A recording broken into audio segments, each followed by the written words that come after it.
WebSportsRadio.com, in association with KBFL, proudly presents 1:45 to go on the power play.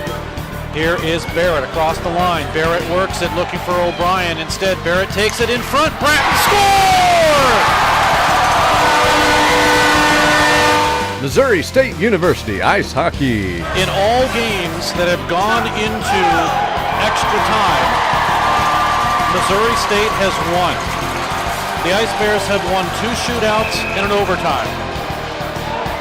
Here is Josh Bell. Bell right side. Bell looks to the left, goes to the right, left, right, score! And he scores himself! And here it is.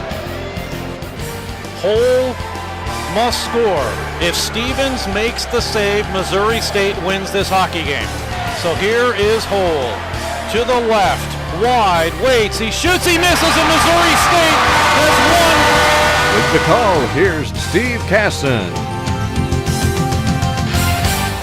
And live from the Centene Community Ice Center in Marilyn Heights, Missouri, it is the second half of the 2019-20 season as the Missouri State Ice Bears face the Lindenwood University Lions. Hello, everybody. Steve Casson and one of my old camera guys doing some duty here, Alex Somm, for you tonight. And Alec, glad to have you. I know that you live in this area now, so it's good to be able to call you up and say, hey, you want to come and do a game? And sure enough, you're here. So that is a great thing for folks watching in Springfield and all across the world, I believe. So Missouri State coming in at 8-9-2. The Ice Bears, after a split with Maryville, if you remember, going back to December of last year, they take on the Lindenwood University Lions. The Lions are 11-5 this season. At home, they are 5-1. They've scored 32 goals. They've only given up 5, and that is going to be tough for Missouri State. Lions come in ranked 4th. Technically, they're tied for 2nd because there's a lot of teams that have the same amount of average points. Adrian, well, they're ranked 1st. Their average is 1. Minot State is 2nd. Liberty tied for 2nd, along with Lindenwood tied for 2nd. So really, they are in 4th place according to the computer. In the they of course are in the CSCHL. They lead their league also 7-1. Does the 4th-ranked Lindenwood University Lions. For Missouri State, they're ranked 33rd in ACHA division play for 2019 and 20 after ranking number 10. The Ice Bears, with a big contingent of fans here tonight. Tomorrow it will be Alumni Day. It's going to be a 1 o'clock, actually 1:30 puck drop. It'll be an Alumni Day tomorrow. And so a lot of people early come in to see this game, so it'll be a great get-together. We'll hopefully have some alumni if they show up at tomorrow's game also. Missouri State as a Division I squad. They do not have a win against Lindenwood. The Ice Bears have played them 9 times, and in all 9 games, Missouri State has lost. The closest game came on September 24th of 2017. It was a 3-2 loss in overtime. That was at home at Jordan Valley Ice Park, but that has been the closest Missouri State has been. They have been outscored 57-11 goals-wise, and are, of course, 0-3 at home, 0-6 away. Now, the interesting thing is if you go back to 2009 and 10, when Missouri State was a Division II team, they beat the Division I squad. That was in overtime, 5-4. And that is the only win that the Ice Bears have over the Division I squad. And, of course, that was done as a Division II team. Ice Bears have some new players, and boy, do they need this. Garrett Wilczicki, he comes in, the senior, 5'10", 175 from Augusta, Maine. That is a good pickup on the forward line. And then a couple of defensemen have come back to play for Missouri State. Bradley Anderson, who was scratched tonight, he is back to play in the second semester, and we'll talk to him coming up at the first intermission and get his thoughts as to why he decided to come back. And also on defense for Missouri State, they will have Brian Schumacher.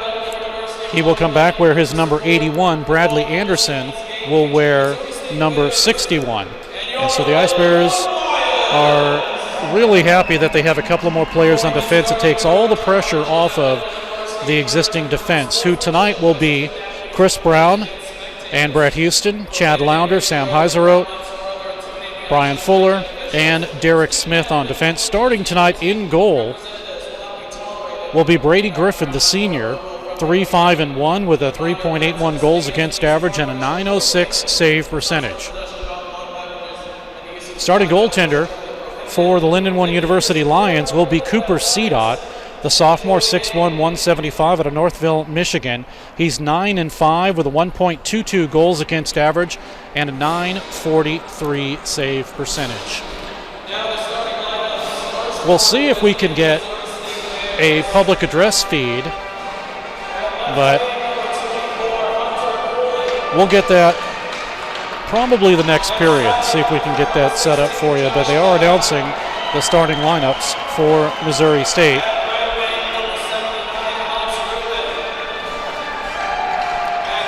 And the starting lineup for the Ice Bears: Derek Smith on defense, along with Brian Fuller. Up front, Hunter Cooley, Josh Bell, and Alex Rubin. There's a pause for the national anthem. We'll take a break, and we'll be back with period number 1 coming up in a moment.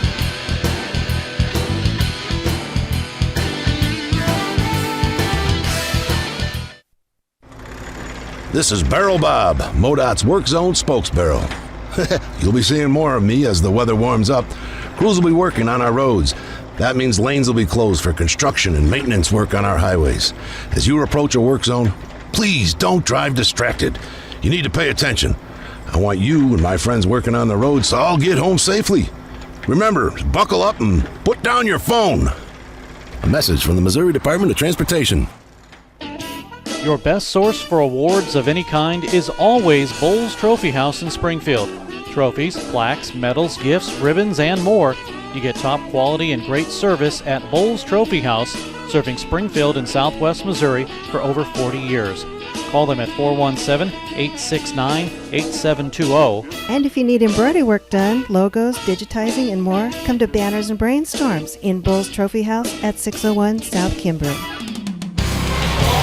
Back at Centene Ice Arena, and of course, they pull a fast one on me, and they get everything all announced for Lindenwood and their starting lineup. So again, with that national anthem, which we do not have a feed of, we'll take another quick break, and when we come back, it'll be the start of period number 1.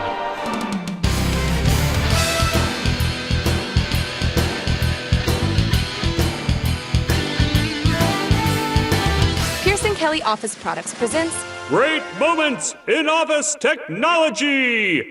When Julie gets bored at work, she writes funny captions to pictures of animals she found online. Then she realized she could send all of her pictures in one gigantic message to her coworkers. At that moment, Julie created Junk Email. Now, employees can enjoy their days watching auto-tuned sneezing pandas. There are plenty of ways to waste your company's money. Your copier shouldn't be one of them. Pearson Kelly Office Products. Business made simple. Hey, Springfield, are you ready for some hockey? Here's Barrett. Left side with a beeline on over to O'Brien. Back to Barrett. Score!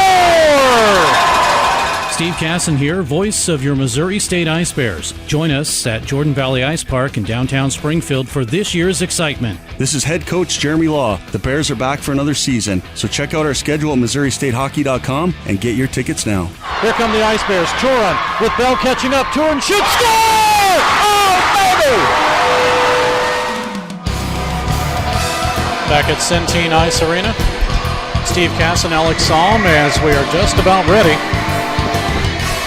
for period number 1 between Missouri State and the Lindenwood Lions. Ice Bears are ranked number 33. Lindenwood ranked number 4.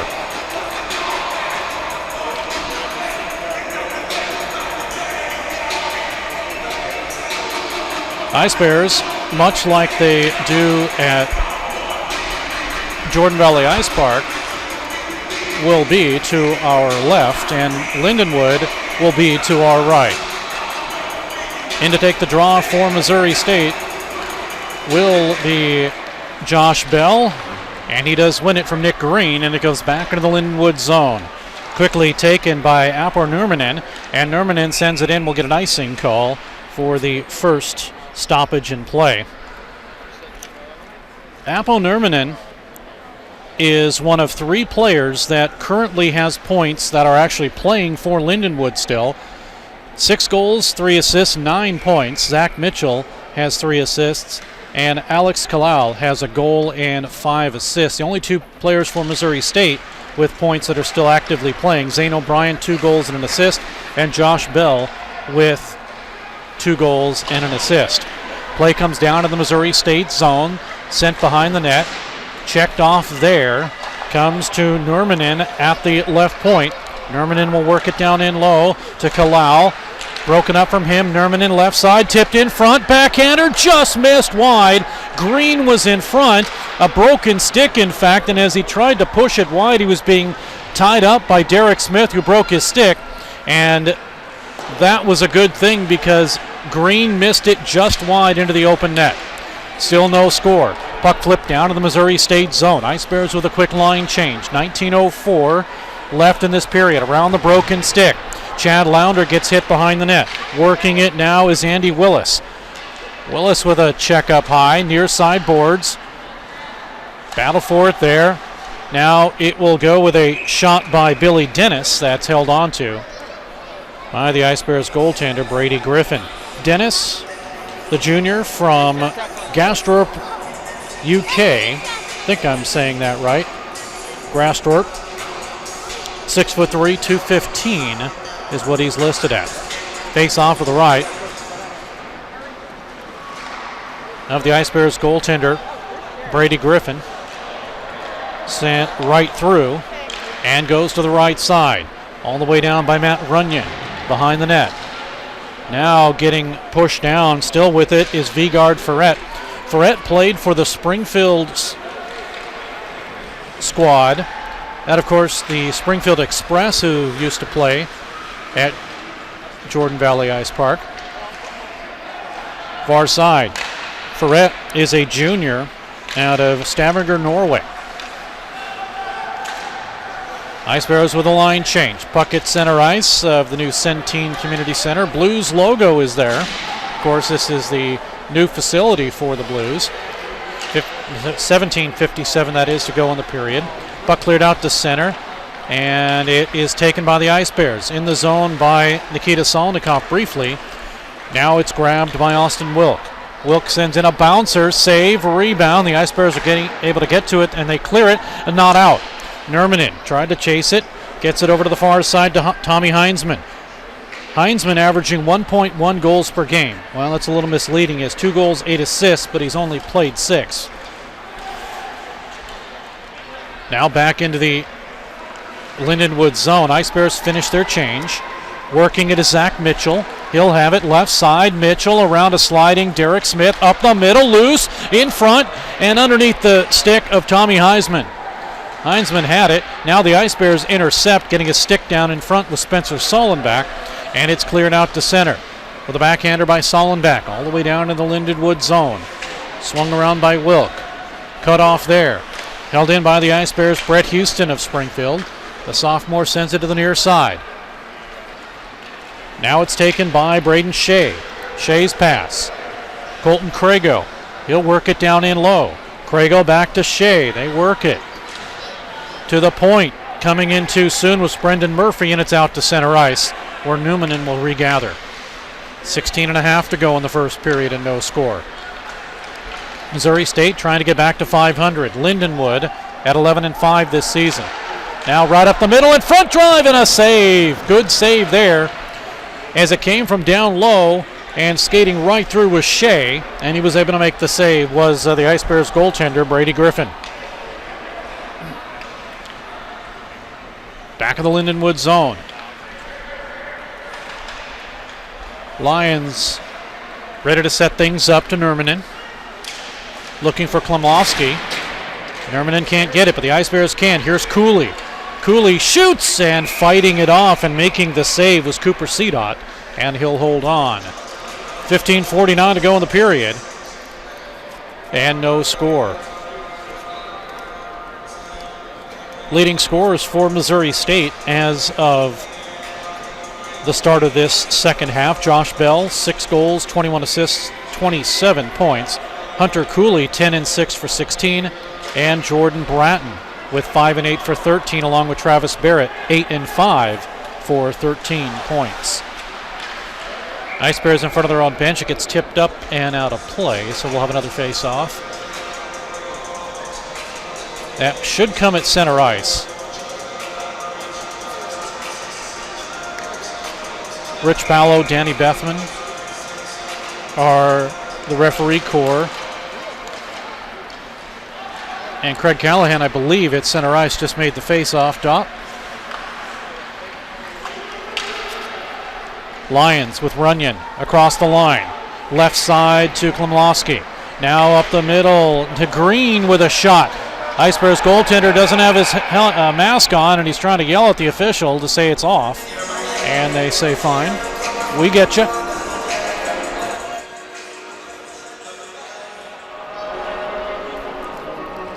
No harm, no foul.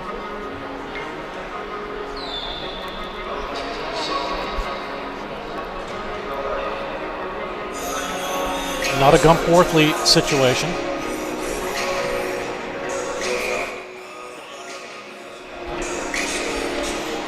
Face off in the Ice Bears zone. Immediately, Klimowski tried to get a shot, blocked away. Green gets dumped in front, no penalty. Play continues. Far side board goes to Runyon. Now to the corner and out to center ice. Beeline on for Missouri State. Backhander with a break in front to Barrett. He shoots, saves Cedot. Far side board held in by Fuller. Brian Fuller, the grad student, drops it down in low from St. Peter's. Near side. Hayden Ursulak sends it out to center, past Green, and back into the Missouri State zone. Alex Kalau does a little bit of interference there. Stolen, though, it worked. And the Ice Bears are able to take it away from Vigard Ferret. But Ferret steals, he shoots, it's blocked in front. Ice Bears have it. They bring it out to center. Regroup to Ferret, and he'll send it down. Brings it over to the far side. Now held in behind the net. Victor Lombardi trying to work it up the middle. He does get it up the middle to Ferret, and it's taken in front by Ursulak, shot behind the net. Ice Bears with some pressure now. And they're able to, well, can they clear it? Yes, they do. Finally get it out to center. Ferret drops it down in low to the near side boards. Trying to hit Willis, looking for his first points. Intercepted by Missouri State. They'll kick it out to center. Just a little bit too far for Nikita Salnikov. Nurminen with a backhander. Works it over now to Andy Willis. And Nurminen will set up in the Lindenwood zone. Right to left across the line. Wilk has some room right side. Wilk tried to center it in front, and the tip missed wide by Zach Mitchell. Out to center. Too far for the Ice Bears reach. That was for the reach of Jack Brackbill, and we come the other way. Here's a shot in from an odd angle by Blake Finley. Now another opportunity by Nurminen is sent over to the corner. It's actually Tommy Heisman that got that shot, number 9. And now we get a whistle as the puck gets deflected up and out of play. 12:58 to go in the period. Big hi to Rhonda Armstrong watching from Vegas, says Go Bears. Sorry about your Knights the other night. Kings with a 5-2 victory over the Knights. And in a second, we'll take a look at the out-of-town scoreboard thanks to Dan Dow. 7, make that 12:46. I looked at the clock, and they have the center scoreboard with the time on it, which is what we're getting the feed of. And then you look to the ends where you normally look for the game clock, and it says 7:24, and that's what I thought. Big hit behind the net, comes right up the middle, and no goal. We get a whistle and a stoppage in play. We're going to get a penalty. Now, you would assume it goes against Lindenwood, because Lindenwood had full possession of the puck, and that's exactly what it's going to be, a Lindenwood penalty. It's an elbowing call. So that denied what actually could have been a goal. It did go in the net, but Murphy's going to go. First power play for Missouri State. The Ice Bears on the power play, 14 for 69, 20.3%. And the Lions on the penalty kill, 5 for 74, 93.2%. Unbelievable on the penalty kill. Ice Bears work it to Solnikov. Now it goes to Bell, back to Solnikov. Touch pass to the Ice Bears captain, Chris Brown. Shot in, saved by CDOT. Cooley's there to work it away from Lombardi. Now it'll go up high. Bell, shot missing wide. Kick to the corner. And it is knocked down by Cooley, but behind the net. Power play now has 125. Back behind the net again. Trying to work with it is Dennis. Dennis has it and sends it all the way down. And a full sail line change for both teams. Quickly, the Ice Bears get it up, but this is going to be an icing call.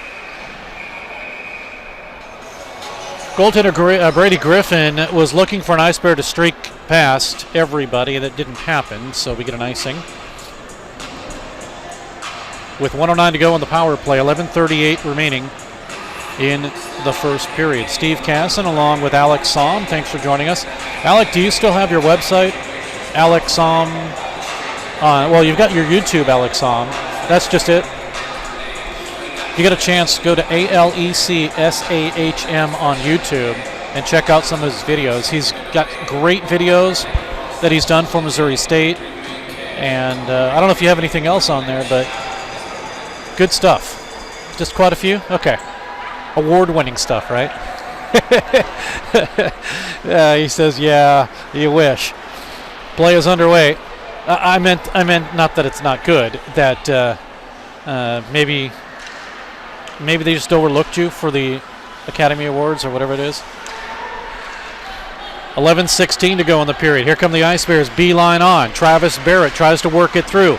And nice play to hold it in by Jordan Bratton. Drops it in, gives it a Barrett up high. Barrett shoots, and CDOT is able to hold on to it and make the save. 11:03 to go in the period. Out-of-town scoreboard, thanks to Dan Dell. Davenport 3, Robert Morris, Illinois 2. That's a final.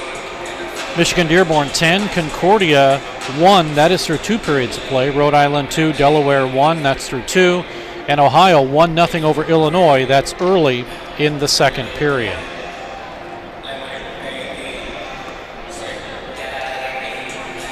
Face-off in the Lindenwood zone. Alex Rubin comes in to take the draw. Grabbed instead by Nurmanen. Off the glass and all the way down. No icing. 26 seconds is left in the power play. Griffin very easily gets it away from some pressure. And it's out to center to Rubin. Touch pass. Gets it to Brackbill. Brackbill looking for a trailer and a good play to break it up by Runyon. Stolen by the Ice Bears. Sent in. And CDOT has to make the save as the shot came in from the Ice Bears, Jordan Bratton. All the way down, power play is now expired. We're 5-on-5.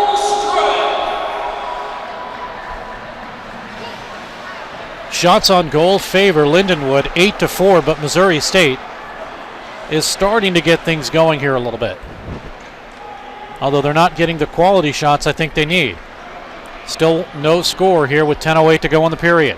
Scrum behind the Missouri State net. Finally kicked to the corner. Dennis works it. Here's some room. Shot, score! Up high. Heinzman will get his third of the season, and it's 1-0 in favor of Lindenwood.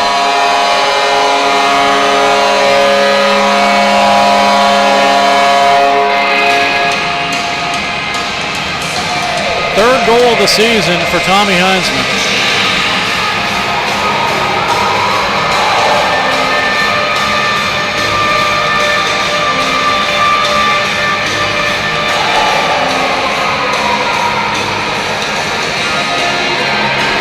This one coming at 10:04. And we'll wait for the call on the assist, but we know it's Heinzman getting his third of the season. And we'll try to get that PA feed coming up second period intermission. Shot into the Missouri State zone in and a offside. It'll be, well, they're going to call just a cover up. Now we've got pushing and shoving. Mitchell gets pushed down by Rubin. And we'll see if we get any penalties called here. I'm not sure if we do or not.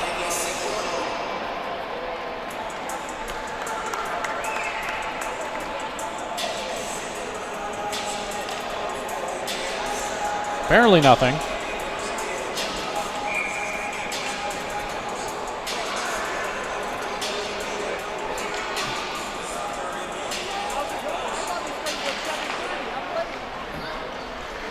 So 9:32 to go in the period. Puck near side. Andy Willis works it behind the net. Gets it over to Vigard Ferret. Ice Bears intercept. Hunter Cooley quickly sends it in, and Missouri State will line change. Still no announcement on the goal yet. Ice Bears a little slow getting changed. They finally do. Here's Ferret working it over to Willis behind the net. And intercepted by Missouri State. The Ice Bears are able to clear it out to center ice. And all the way down to the Lions zone. Lindenwood out of their own end. Working it up. And at center, it's sent right back in for Nurminen. So Heinzman does get the goal as they announce. And Dennis will get an assist. And Zach Mitchell will get an assist.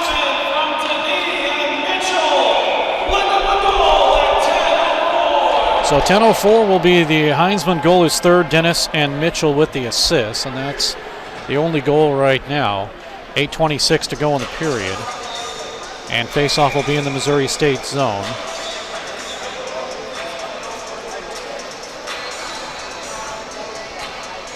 The Ice Bears come in with a record of 8-9-2.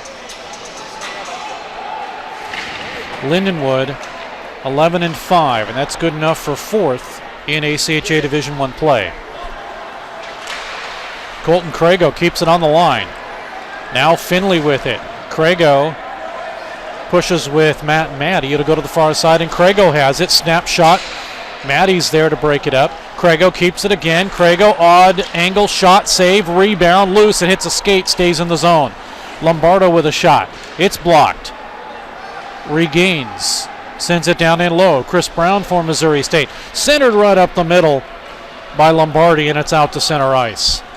7:45 to go in the period. Runyon avoids some interference, now gets it over to the left side, looking in front. It went off the stick of Crago. Actually, 23, that was not Crago, that was Zach Mitchell. Yes, it was, number 2. They both, in fact, go off the ice, so don't have to worry about them for just a moment. Heinzman's there for Lindenwood. Working it up to center, across the line, into the zone, Nurminen looking for somebody. Mitchell with a shot in, save off of the left leg pad of Brady Griffin. Comes out to center ice. Ice Bears with a 2-on-1. Here down the middle, Brackbill with a shot. It's blocked into the corner by Mitchell. Up the middle, Ice Bears have it. Shot in and a save. Brackbill got another opportunity. Went off the glove, maybe the pad of CDOT. Keeps it out of the net. Still 1-0 Lindenwood. 6:46 to go in the period. Lounder sends it down. Too much time for the Lions. They send it all the way in. Missed. It comes right up the middle, and the Ice Bears give up a goal. Should have been an icing, and the Ice Bears don't get the benefit of that call.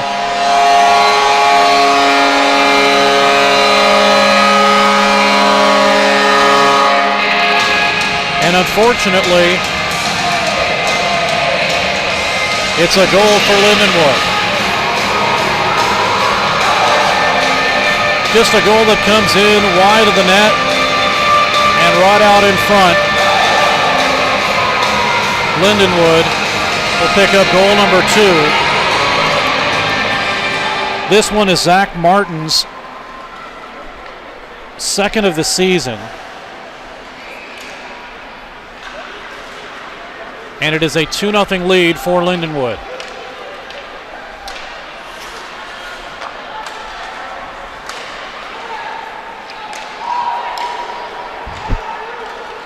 Meanwhile, the Lions come in again and get a shot off. This one sails wide off the stick of Klimovsky.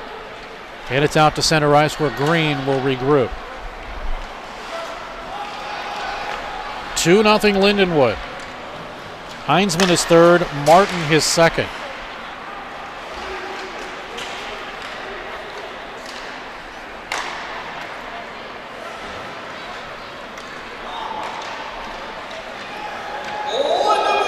They're going to announce their goal.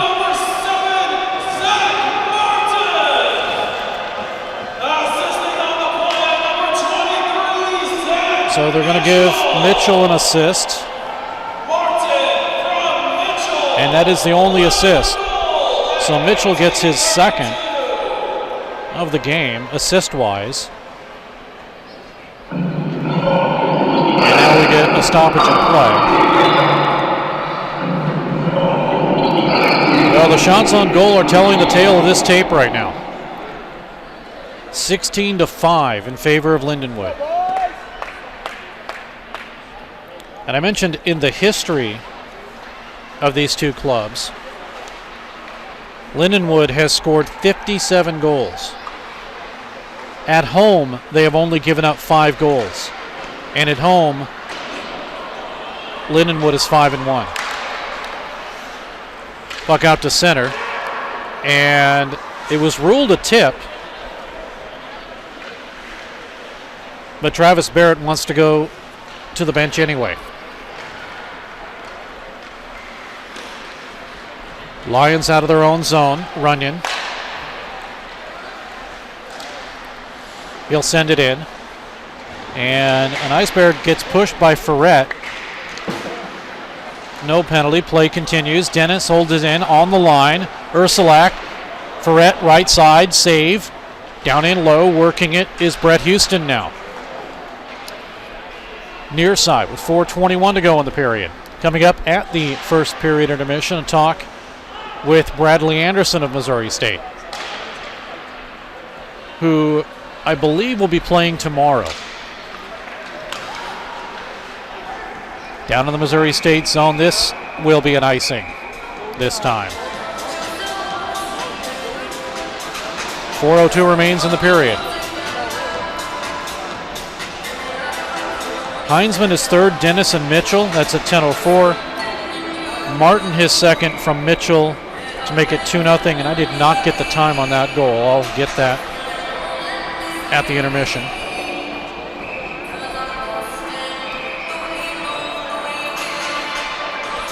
Lindenwood tried to make a change. The official says no. Colton Crago tried to come on. And off the draw, it's in the Lindenwood zone. Far side boards. Sticking it to the corner is Willis, and it's out to center, and the Ice Bears are not able to gain control. In the zone now to Runyon. Down in low along the goal line. Lombardo's there, but instead it goes to Shea. Now right side, fanning on it was Kyler Newman, and the Ice Bears will have it. Kick down to the Lindenwood zone. Missouri State with a full sail change. The only one on the ice still is Spencer Sullenbach. Off of his stick, all the way around. Lombardo will send it all, or Lombardi that is, will send it in. Victor Lombardi looking for his first goal, the senior out of Arvada, Colorado. Sent back into the Lindenwood zone. work behind the net of CDOT. Good forechecking pressure there by Josh Bell. Bell, the assistant captain, leads in assists, 21 assists for the St. Louis product. Now, puck squirts free. Nerman with a drive and make that to Heinzman with the drive there, looking for number 2. Out to center, Murphy will gain for Lindenwood. Now taken by Cooley of Missouri State. Sends it down in low.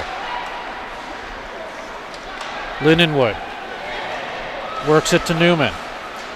Sends it back. Heinzman will regain and set it up for Lindenwood with a 3-on-2.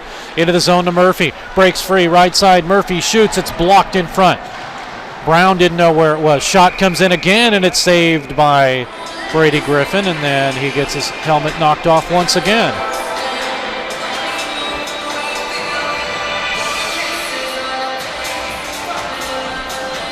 Got to tell you, the one thing I do like about this arena, and I think, Alec, you'll agree, no netting.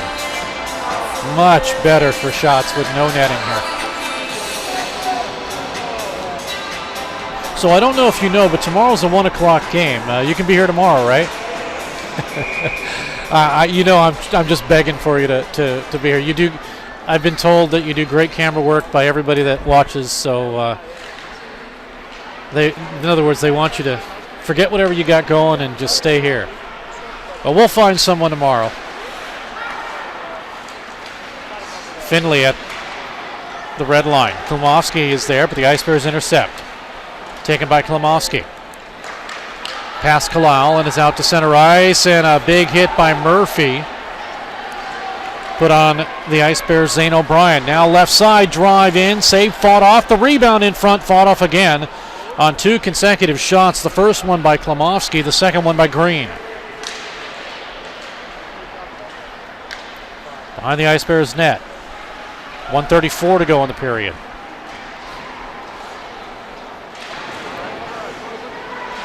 Klimovsky's there trying to work with it. Now we're going to get a penalty. Lindenwood will get called. In the corner, Lounder got hit, and it will be the second power play opportunity for Missouri State. Going into the penalty box is Alex Kalal.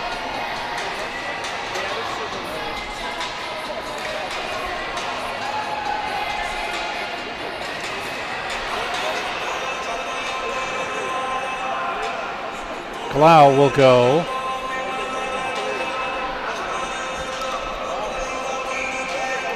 Two penalties, 4 minutes for the Lions. Those are the only 2 penalties. Missouri State on the power play, and a chance to cut this lead in half. Off the draw, the Ice Bears win it. It'll go to Brown. Now to Cooley, in front, right side, Salnikov, and he's not able to get it through. The bouncing puck just hopped over his stick as he tried to get into position. Oh, now we get a couple of players collide. That's Brown and Lombardi. No harm, no foul. We come the other way. Bouncing puck to Cooley, gets it in front. Now a tic-tac-toe pass to Heinrich Lohman. Left side, now to the right side. Here is Brown, tip, score! That may have been Lohman's goal in front, and Missouri State on the power play goal has cut it to 2-1.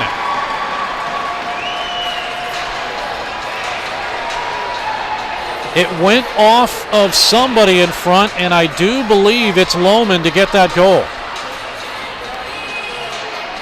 There's the shot, and there's Lohman. And I believe it'll be his goal. The Ice Bears reacted like it was.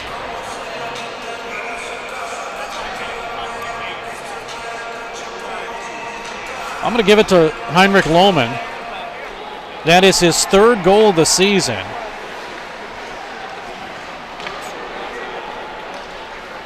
And Missouri State has cut this lead by Lindenwood to 1 on a power play goal. So the Ice Bears are 1 for 2 on the power play. Here's a shot in, just missed wide by Newman. Comes up the middle, Lions with Ferret to get a shot off. Missed into the corner. Newman at the line. but instead it'll go to Willis. So they're going to give it to Brown.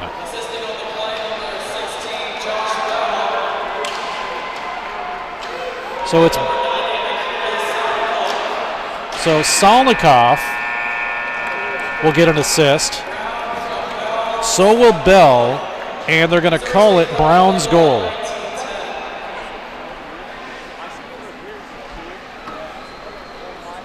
Chris Brown gets goal number 5 then. Bell with the assist, Solnikoff also, and 2-1 after 1 period of play.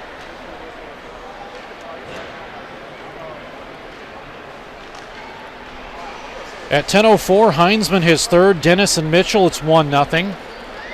And then Martin gets a goal, and again, it was just a strange goal because Ice Bears thought it was icing. It was waved off, and right out in front for Martin to get his second. Mitchell with the assist, and it is a 2-0 lead. Then the Ice Bears come back. Brown, apparently all his, and Missouri State will skate out of period number 1 with a 2-1 deficit at this point. This goal coming at 19:10 on the power play. Brown's 5th, Bell and Solnikoff with the assists.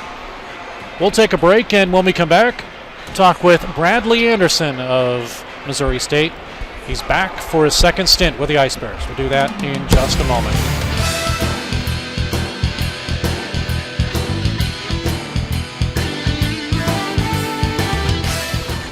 Hey, Missouri! Barrel Bob here. I'm MoDOT's Work Zone spokesbarrel. I see a lot of distracted drivers in work zones not paying attention to the road. Distracted driving is the #1 cause of crashes. The average text takes 5 seconds to read. At 55 miles per hour, you could travel the length of a football field blindfolded. Don't take the chance. I want you and my friends working on the roads to get home safely. Please buckle up and put your phone down. A message from the Missouri Department of Transportation.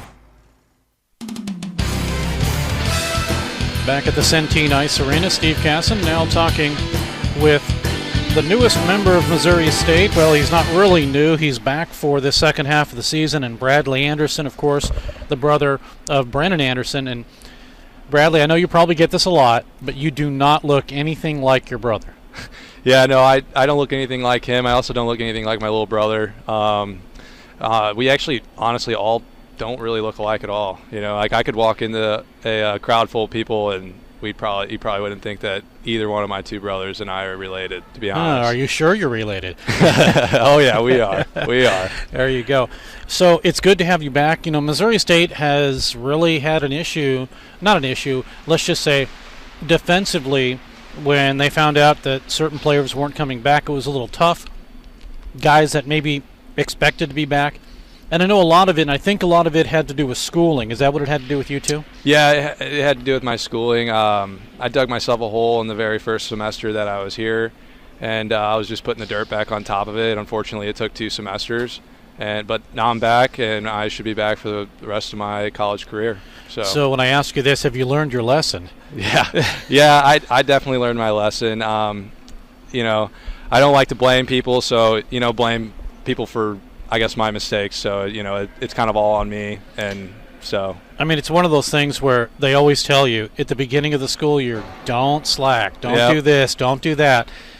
And they only say it because it happens, right? Yeah. So I didn't believe them. I thought I thought I'd be good. You know, I could just do what I do in high school, and college isn't high school, I can tell you that. Oh, it's completely different. Absolutely. The difference is you're paying for it, and you're responsible for it. Completely different situation. Oh, yeah. But, yeah, you've learned, and everything's good, and it's good to have you back. Definitely defensive-wise, they need you, sophomore, 6'3", 180. Out of St. Charles, Missouri, so pretty close to home. I assume whenever there's games in the St. Louis area, your family comes a lot? Oh, yeah. Actually, I'm only about 15 minutes from this rink, and it's my first time being here. It's quite a rink. You know, I'm pretty amazed. I don't really have many words to describe it besides wow, you know. And my parents, they're not coming this game, but they'll be here tomorrow. They got some stuff to do today, so. Well, it worked out good for them, and Yeah. so tomorrow will be even better. They'll get to see you play, and everything will be good. But, yeah, exactly. Have you been I mean, it's kind of like the guy – well, actually, it's just kind of like Justin Williams, who just came back to Carolina. You know, the first question they asked was, have you been skating? So that's my question, have you been skating? Yeah, I mean, it's pretty hard to be like stay on the ice and everything when you're not on a team. I did join a men's league team, and that's nothing compared to like the level of play that we have here. And it was just really to keep my boots going and stuff like that. And now that I'm back, I was back on the ice, practiced 4 times. I really realized how out of shape I was. I tried to stay in shape, but it's really hard to stay in hockey shape. And but I'm just working, trying to get back into hockey shape. And once I'm there, and I think I'll be doing just fine, you know. Talking about Bradley Anderson, not to be mixed up with Brennan Anderson, who graduated last year. Brennan, first year, came here to Lindenwood, transferred to Missouri State. That's correct. Of course, you're following in his footsteps. Mm-hmm. What about I was just going to say it again. I was going to call him Brandon. What about Brennan? Is he coming to see you play? No, he will not be here. He's actually living in Colorado right now. I know he'll probably be watching the game on his computer once he gets home. He was out snowboarding today. So must be nice. Yeah. He lives out there with his buddy, and they just snowboard, and that's about it. Lives a dream out there, I will say that. I got to tell you, it is such a nice area there. Where in Colorado? Yeah. He lives in Natterland. I think that's how you pronounce it. I'm not 100% sure, though. Yeah, not sure where Natterland is. But I think it's like 30 minutes from Denver, 30 minutes outside of Denver. Okay. It's up in the mountains. He's at like 8,000 feet. Oh, what's he doing up there? Living. Really? Yeah, that's where he lives at. His buddy, it's our neighbor. It's his best friend from high school. Moved out there about 5 years ago, and they've always had like a dream to be able to like just wake up and go snowboarding and, you know, be able to do their thing, and they're finally doing it. You know? Okay, so this may be the question of the year, more the question that everybody is asking. How does he make money? How does he make money? He did a lot of working over summer. He worked at the lake. He's very good with his money. He knows how to, I guess, budget himself very well. He also does stock, like he works with the stock market and everything. Okay. So like he'll wake up super early, like 5 a.m. He has a whole way of, you know, picking stuff out and. Okay, so he's going to be one of those independent kind of make everybody else's money work for him. I got it. Yeah. Okay. Yeah, he's going to retire early, right? That's the plan. He wants to snowboard. Doesn't everybody? I guess. Yeah. If you could find a cheap place to live and live the dream, and. Oh yeah, he's loving it out there. I can tell you that, and he's real close to figuring it out with the market and all that. So before you know it, he'll be living good. Bradley Anderson is joining us. We just talked about his brother Brennan, but Bradley, what do you want to do? You want to live the dream? Do I want to live the dream? And what is it? Of course, I do want to live the dream. Once I get out of school, I actually want to go I want to be a salesman. I think I could be very good at that, and maybe work a couple years being a salesman. And save up a bunch of money, and I want to start a business. Not really sure, 100% sure what I want to start yet, but I don't want to work for anyone else for the rest of my life. I want to work for myself. So that's kind of where I'm at. I'm getting a general business degree right now, and we'll see where that takes me. There you go. That's always a good plan, mm-hmm. because if you work for yourself, there's nobody to fire but yourself. So exactly. That's that. I mean, of course, if there's other people that are working for you, but generally, your control over what you want to do versus having somebody else tell you what you can and can't do, and that's always a good thing. Oh yeah, I don't mind working for someone for a while, you know, just to, you know, save up some money so I can work for myself. You know, I just don't want to work for, you know, like Boeing, so to speak, for 40 years or whatever and collect a pension and be done with it. I don't want to do that. You know, I want to work for myself and create my own retirement. You know what I'm saying? You, 25, 30 years from now, when you get to that point and you're like, I should have went to Boeing. Maybe. I got my brother. He knows a lot about the market, so There you go. There I you should go. be fine. Bradley Anderson is joining us, defenseman now for Missouri State, second stint with the hockey club. So it's you. We just talked about your brother Brennan and your other brother, who I believe was a goalie, correct? No, he's a defenseman. Okay. He's a defenseman. He is 17 years old. He actually lives in Minnesota. He's a senior in high school. And he probably has about 50 pounds on me. He also has he's about maybe 3 inches taller than me too. He's a really solid defenseman. He plays in the USPHL for it's the Mallards. I don't know if I'm saying that right or not. So he's 6'6". Yeah, he's like 6'5", 6'6". He's Big huge. guy. Big guy. Oh yeah, but he can move and he can put the puck where you want it. So and very smart hockey wise and all that. So is that his dream? Yes, yes. That's what I hope. I hope the best for him too. I hope he plays D1 hockey and D1 NCAA hockey and lives his dream too. So there you go. Bradley Anderson joining us. Do you realize, since Missouri State picked up a couple of defensemen for this semester, how much a relief that is to this club to have you on this team? Yeah, people keep saying that, but I don't really understand why. I'm just an average hockey player, you know. I go out there and I do my thing, and hopefully I impress the coaches a little bit, you know. So well, a lot of it has to do with just having an extra guy out there, because it takes the pressure off of the defense, who pretty much was for defense and Chad Launder, you know, and Chad, of course, is kind of that floater guy. And not to say that he doesn't do a good job on defense, which he does. Oh yeah. But to have an extra 2 guys now that can rotate in, that's an extra minute, 2 minutes, 3 minutes, you know, over the course of a game. That's an extra amount of good time that you can rest. And so I think that's the biggest thing, is relieving the pressure off of the defensive core. Oh yeah. And and you know, that's really the reason. Not to say that, you know, welcoming you back wasn't any special thing. It definitely was. You know, but it's good to have you back. Is what I'm saying is, and I think that's what the team in a roundabout way is saying. Oh yeah. I played down in Atlanta, Georgia, my junior year of high school, and we only had 4 defensemen.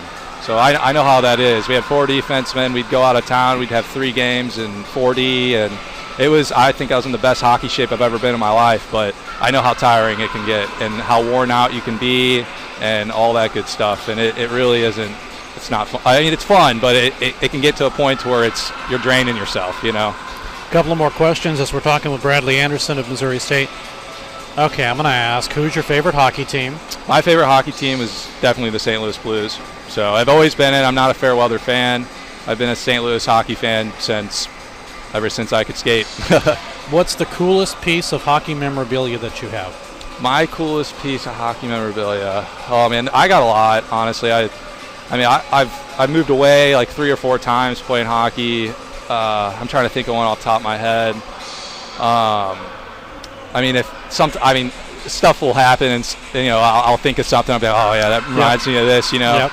I think just my most memorable thing, I guess, is just being on traveling with the guys, and you know, we go into battle together, and just like that kind of camaraderie is awesome. You know, I can't really think of a specific event right now, but if I could, I definitely would tell you, but I can't really think of one off the top of my head. We'll go with that, but we're going to morph, because basically what I meant was what's memorabilia as far as like an item, like what item from hockey. But I like your answer, because I think you turn memorabilia into memory, and that's okay. That's good. But as far as hockey memorabilia, what's the coolest thing you have? Oh man, let me think. I guess coolest hockey thing I have. I mean, I'd say the coolest hockey thing I have that I guess I'm fortunate to have my grandparents support me, and they always got me like the top of the line equipment. Okay. So I'm pretty that's a pretty memorabilia thing, I guess, to have, is to always have like the coolest stick, or like the nicest skates, or you know, stuff like that. I guess is pretty cool, you know. Bradley Anderson is joining us. Bradley, thanks so much for doing this, and I know you're still looking for your first point. And I always wish everybody. And my first game this season. Yeah, true. That's true too. Generally, whenever I interview somebody, within the next couple of games, they get a goal or they get a point or they get something. So. Well, I hope that's right. Let's hope I hope that's right. I need one. All right. Well, thanks so much for doing this. Thank you. Bradley Anderson joining us. We'll take a break. Be back. More hockey coming up.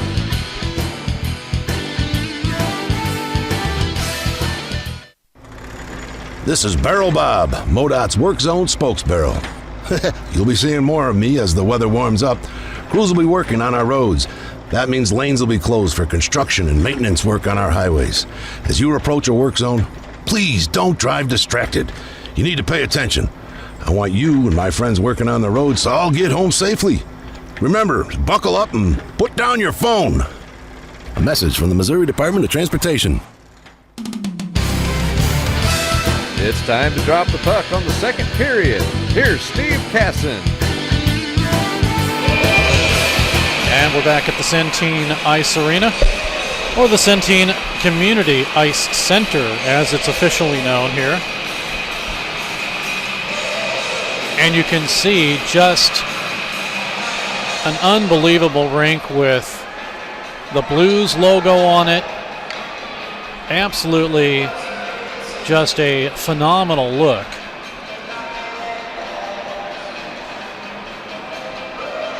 And just an amazing ice rink.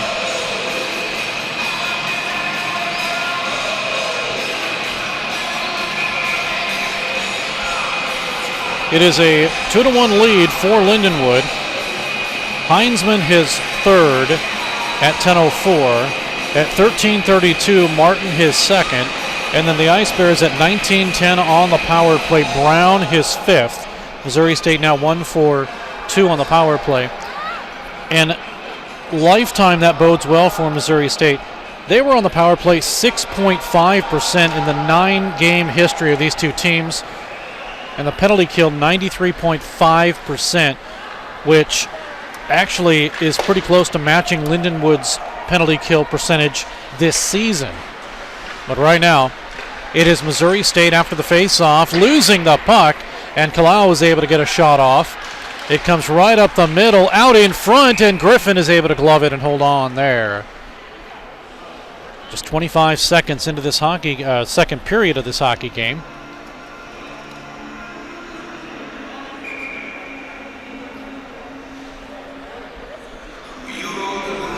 Face-off will stay in the Missouri State zone. And I mentioned the alumni, and we're supposed to have an Ice Bear alumni come up and talk to us. He'll remain nameless until he comes over here. Green comes in with Bell of Missouri State. Newman has it. High slot Murphy pad save by Griffin out to center ice. And the Ice Bears work a 3-on-2 into the zone. Cooley had it swiped away from him. Now battling for position is an Ice Bears Lounder. Goes into the corner on a 2-on-1. Green has no stick, so he is able to do not much until the Ice Bears are able to sweep it out to center. Now they come into their own zone. Cooley to pick up. Kalal has it on a laid off side, and the Ice Bears will tip it out, just getting across the line and past the broken stick. Now we have our special guest joining us, and it is a man that played for this hockey club, and I know school is, the Ice Bears looking to get a good shot. I know school is more important, but Marshall Gievers, how are you? I'm good. I've been away from the rink for a while, but man, I miss it. And of course, this is the first time you've been able to see the guys play live, right? Yeah, since the car accident where I ended the career. Well, I don't know if we get an icing here. I don't know if that's anything you want to talk about, but man, that's got to be a tough situation for you. Well, I mean, so interestingly enough, the last time that I played was at the old Wentzville rink, and I ended up, I got hit from behind into the boards, got a concussion, then got into a car accident that basically re-gave me that same concussion a week later, and they wouldn't let me play for a year. And after that, there was just no point in coming back because I was done.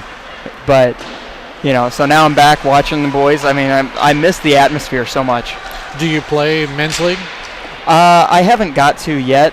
I was trying to over this winter, but it just didn't fall into place, and I'm in grad school now, so it's been tough to get into. Andy Willis had it for a moment. The Ice Bears steal, hit up high, and avoiding that check was the Ice Bears' Bratton. Now with the beeline on, it'll go to Travis Barrett. Lost it off of his stick, and it's Andy Willis. Willis tries to work the puck. Has it to the corner, now goes behind the net. Battle for position there, taken away by Ursulak, but as it goes up high, a shot from the left side by Dennis hit the crossbar. May have gone off of Griffin too, but it didn't go in. That's good. It's 2-1 still in favor of Lindenwood. And this could really be easily be a 1-1 game. That second goal from Lindenwood was just very fluky. Well, and I looked at it in replay, and the official, before it crossed the blue line, waved it off. And I think what happened was Griffin was looking, down to make sure that he was not in the crease and it wasn't going to touch him. He didn't see the linesman wave it off, and that's unfortunate. But that's where guys got to yell, right? Yep. It's all about communication. Mitchell with it for Lindenwood. Gets it to the point. And it is taken away. Here might be a break. It's a 2-on-1. Salnikov looking for the pass. Gets it in front. He shoots, and he couldn't get the handle on it. He was running out of real estate. Good pass there from Travis Barrett, and Salnikov, the recipient, just couldn't put it home. Puck into Mitchell. He breaks free and gets a shot wide. Lohman's there to break it up for Missouri State, and the helmet gets knocked off again of Brady Griffin. I was going to say, that's the third time. I'm surprised that the ref's not saying something to him. It looked like Bethman did there, actually. Normally, goaltender helmets do not come off that easy. No, and I think that was the reason why it took so long in that first one in the first period for them to blow the whistle, because that doesn't normally happen. 16:21 to go in the period. You're hearing from Marshall Gievers, who's joining us. And I know you're here tonight, but tomorrow is Alumni Day, so you're going to miss that, right? I probably will, yeah, unfortunately. But I got to see a lot of people today, and I got to talk to a lot of people, so I'm pretty happy anyway, even though I'm going to miss tomorrow.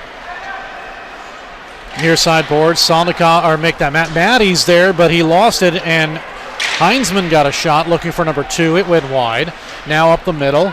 Worked over to the corner, now to Salnikov. Sweeps it around, hits a skate. It's up the middle, and on the line, it's good. Held in. Nurminen looks for somebody. Gets it to Martin somehow, and then it's deflected out to center ice. I know your dad was a coach. Is he still coaching? He hasn't recently, no. We get a delayed, or we finally get the offside called, so the officials say drop it outside. I know a couple of things your dad used to do is he would film, and he would bring me film afterwards and say, okay, look at this, look at this, look at this. I can't believe this, and what do you think of this? And I tell you what, if you scored, he broke it down every which way but loose did he break it down when you scored. That's true. I mean, he liked to analyze the play and figure out where things went wrong and where we can be better. And goals are obvious places where there's room for improvement. Well, then you should say, but I scored. Why does it matter? Shouldn't matter. I scored. It's true. And sometimes it's not just about me scoring. It could be that where the mistakes on their part were to figure out how to correct those for us so that we don't even have to make those mistakes necessarily. Although I'm sure we had at some point. Marshall Gievers is joining us, played for Missouri State. Here off the draw, shot gets deflected and blocked in front. After Brendan Murphy got it, he has it again. It's up the middle one more time, taken away by the Ice Bears. They're going to try to race something out for Spencer Sollenbach. Taken away from him by Lombardi of Lindenwood. Cross ice pass. Hunter Saunders can't pick it up. Tried to slice at it. We get a whistle for a offside. I actually played with Brendan Murphy while I was in Peoria, and that slap shot is not. It's rough. You don't want to get hit with that. I mean, he has got a hard shot. I hated standing in front of it, even though he was on my team and trying not to hit me. Like standing in front of it whenever it is trying to hit you, not fun. 15:01 to go in the period, and we'll try to get the clock set up for you again. For some reason, it tends to float, and I don't know why. We'll figure it out here in a moment. Meanwhile, the Ice Bears have possession of the puck. They work it up to center. Cooley on his knees, works to the corner. Fighting for position is Josh Bell, the assistant captain. Bell pulled off the play. Now a man falls down, but it is Lindenwood with possession. Broken up by Derek Smith. He'll send it down in off of Nerman and kept in. Oh, no, delayed offside. So the Ice Bears clear the zone. They don't touch the puck. Murphy is there. And flipped off the ice. Palau with it. He'll try to work it. Nice move. Broke up on Ice Bear. And a shot comes in. And it went up over the net. I don't know if it was deflected or not by Griffin. Now he's able to cover up a shot from the left side by Blake Finley. And Brady's been looking really good today, even with that kind of fluky thing that happened in the first period on that second goal. He's been looking really good, facing 26 shots, only 2 goals. He's looking really good. Like I say, we'll try to get that clock set up for you. I don't know why it seems to float here for some strange reason. But we'll get it all set up for you and back to where it needs to be. 18, or make that, I did it again, 13:47 ago, shot missed up high and wide. And I think this might confuse you too. I mentioned this earlier. So up on the scoreboard, they've got a great scoreboard that has the time. But what we're all used to seeing is the time up at the end of the rink, which is the actual daytime. And I'm thinking it's the time on the clock because that's what we're used to. Here's a 3-on-2 for Lindenwood. Working it in is Komofsky. Gets up the middle and off of green stick. Ice Bear on the ice is tripped. That's Brown. And enough to get it all the way down for the icing. Yeah, that was awkward. He looked like he was trying to go to the far side there, but caught an edge and just went down. And making sure to get the puck out of the zone anyway is really good job. As long as it's not in the danger zone, that's better. But having that being able to turn that play and turn that into a 2-on-1 would have been a lot better. 13:11 to go in the period. Off the draw. Nermanen will have it. Ursulak now for Lindenwood. Shot up high, missed. Ferret had to go up over his head. Now the Ice Bears are able to clear it out to center ice all the way down. No icing. The official immediately waves it off. And that's legitimate. It didn't make it all the way. Ice Bears with a line change. The only one to get out quickly for Missouri State is Sam Heiserot. Now it's Wilk with it for Lindenwood. Shot up high. And that's what they're doing, aren't they? They're looking up high. They see Brady Griffin looking down, and they're trying for the upper corners. Shot in front. Gets deflected off of the attempt from Willis. Now it comes in from behind the net. Nermanen shot. Score. He hit the upper corner. And Missouri State trails by a count of 3-1. Yeah, and that guy gets the chance to walk out from the corner like that. It's really hard for Brady to track across, and he beat him. It looked like he beat him far side, and Brady can't move fast enough to get over there, and one of the defensemen has got to pick that up. So the Ice Bears just having kind of a tough time on this one. Yep. As Missouri State trails by a count of 3-1. We'll update the scoreboard for you. We'll get the call on this one from our public address announcer, and I believe we have a feed on this one now. So hopefully he'll give us what we need to know, but what we do know, if you're an Ice Bear fan, is they're trailing 3-1 here in the second period. As we get a offside called with 11:49 to go in period number 2. The semi-good news here is that we're getting, I think that we're getting outplayed, really. It's not a very even game at the moment. But it's still 3-1. We're still very much in this game, and another goal for us can swing the momentum back. And like we said, that first goal or the second goal was really kind of fluky, and it feels like almost a 2-2 game if we get another goal here, even though it'll be 3-2. Puck comes in, and it's behind the net. Looking for the lacrosse-style goal was Heinzman, and it didn't go in. And I saw it happen, and I thought maybe it was going to happen. I don't know how he didn't score. I don't know either. Murph was surprised he tried it, but I was a little worried about it. I think that at this point, that goal's happened so many times that everybody's looking for it, and it's just not going to happen. People are getting up into the way instead of down and trying to block the wraparound. Now they're trying to get up and cover that upper corner for that for the Michigan style. Brown is able to clear it, and it'll go to Bell, who will swing it all the way down. Well, we don't have the feed apparently. Good hit.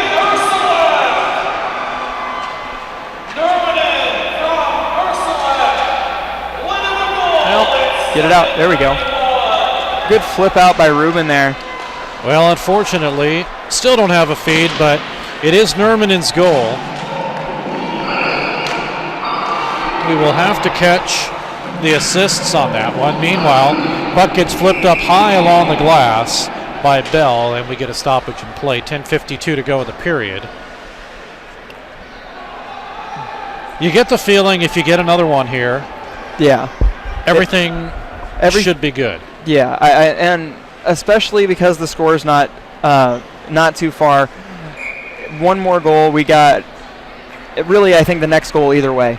If Lindenwood gets it, then it kind of puts the game feeling out of reach, especially with how they feel to be on top of the play and dominating. Hang on one sec. Shot comes in, missed high and wide. Runyon is able to keep it to the near side boards. Goes underneath Crago's skate. Kicked down in low. Moved over to Lombardi. He'll send it once again down to Shea. Shea working it. It's up the middle. Ooh. Broken up by Zane O'Brien. Out to center ice. And getting tripped up is Travis Barrett. No penalty. Play continues. Lindenwood with a 2-on-3 into the zone. Ice Bears turn and burn. Same guy that just got tripped. Here's Barrett. Has some room on the left side. Barrett with his like 12 of Victor Lombardi pushing him wide. We come the other way. Lindenwood's going to break out. Well, it's now a 2-on-2. Dennis comes in. Gets pulled off the play. Gets it to Lombardi. Taken away by the Ice Bears. If they quickly hurry, but they want to change. Yeah, they were too tired to take that rush. Ice Bears with a fresh change, but coming in is Klomowski, but a good play by Derek Smith to break it up and flip it all the way down. And no icing. It's been waved off. Matty touches. Ice Bears aren't there, though, to pick it up, and it's cleared out to center. 9:31 to go in the period. 3-1 in favor of Lindenwood here in the second period. Ice Bears able to steal it in their own zone, but they give it up to Green. Green shoots, blockered up and out of play. Yeah, and what I was saying was that this next goal is going to be crucial no matter who it goes to. A 4-1 game feels really hard to get back into, especially whenever you've been, I don't know if I want to say outplayed because we're still in the game, but it's been very much Lindenwood for most of the game here. But if Missouri State gets the goal, then it's 3-2 and it's a 1-goal game again. And that's what Missouri State has been able to do, is kind of stay close. You know, they got their goal in 1910 of the first. Shot in, and it inadvertently hit the back of Brian Fuller. He still continues to play. Comes up the middle, off of Ursulak's stick. Now a shot zipped wide by Nurminen. Ursulak to chase for Lindenwood, and it's all the way down and back into the LU zone. Ice Bears quickly change up. Fuller's still feeling that shot, so he went to get off. Now Ferret brings it in. Ursulak, cross ice pass. They send it back. It'll go to Wilk. Drop down in low, up the middle, and off of the stick of Willis. And here comes Matt Matty.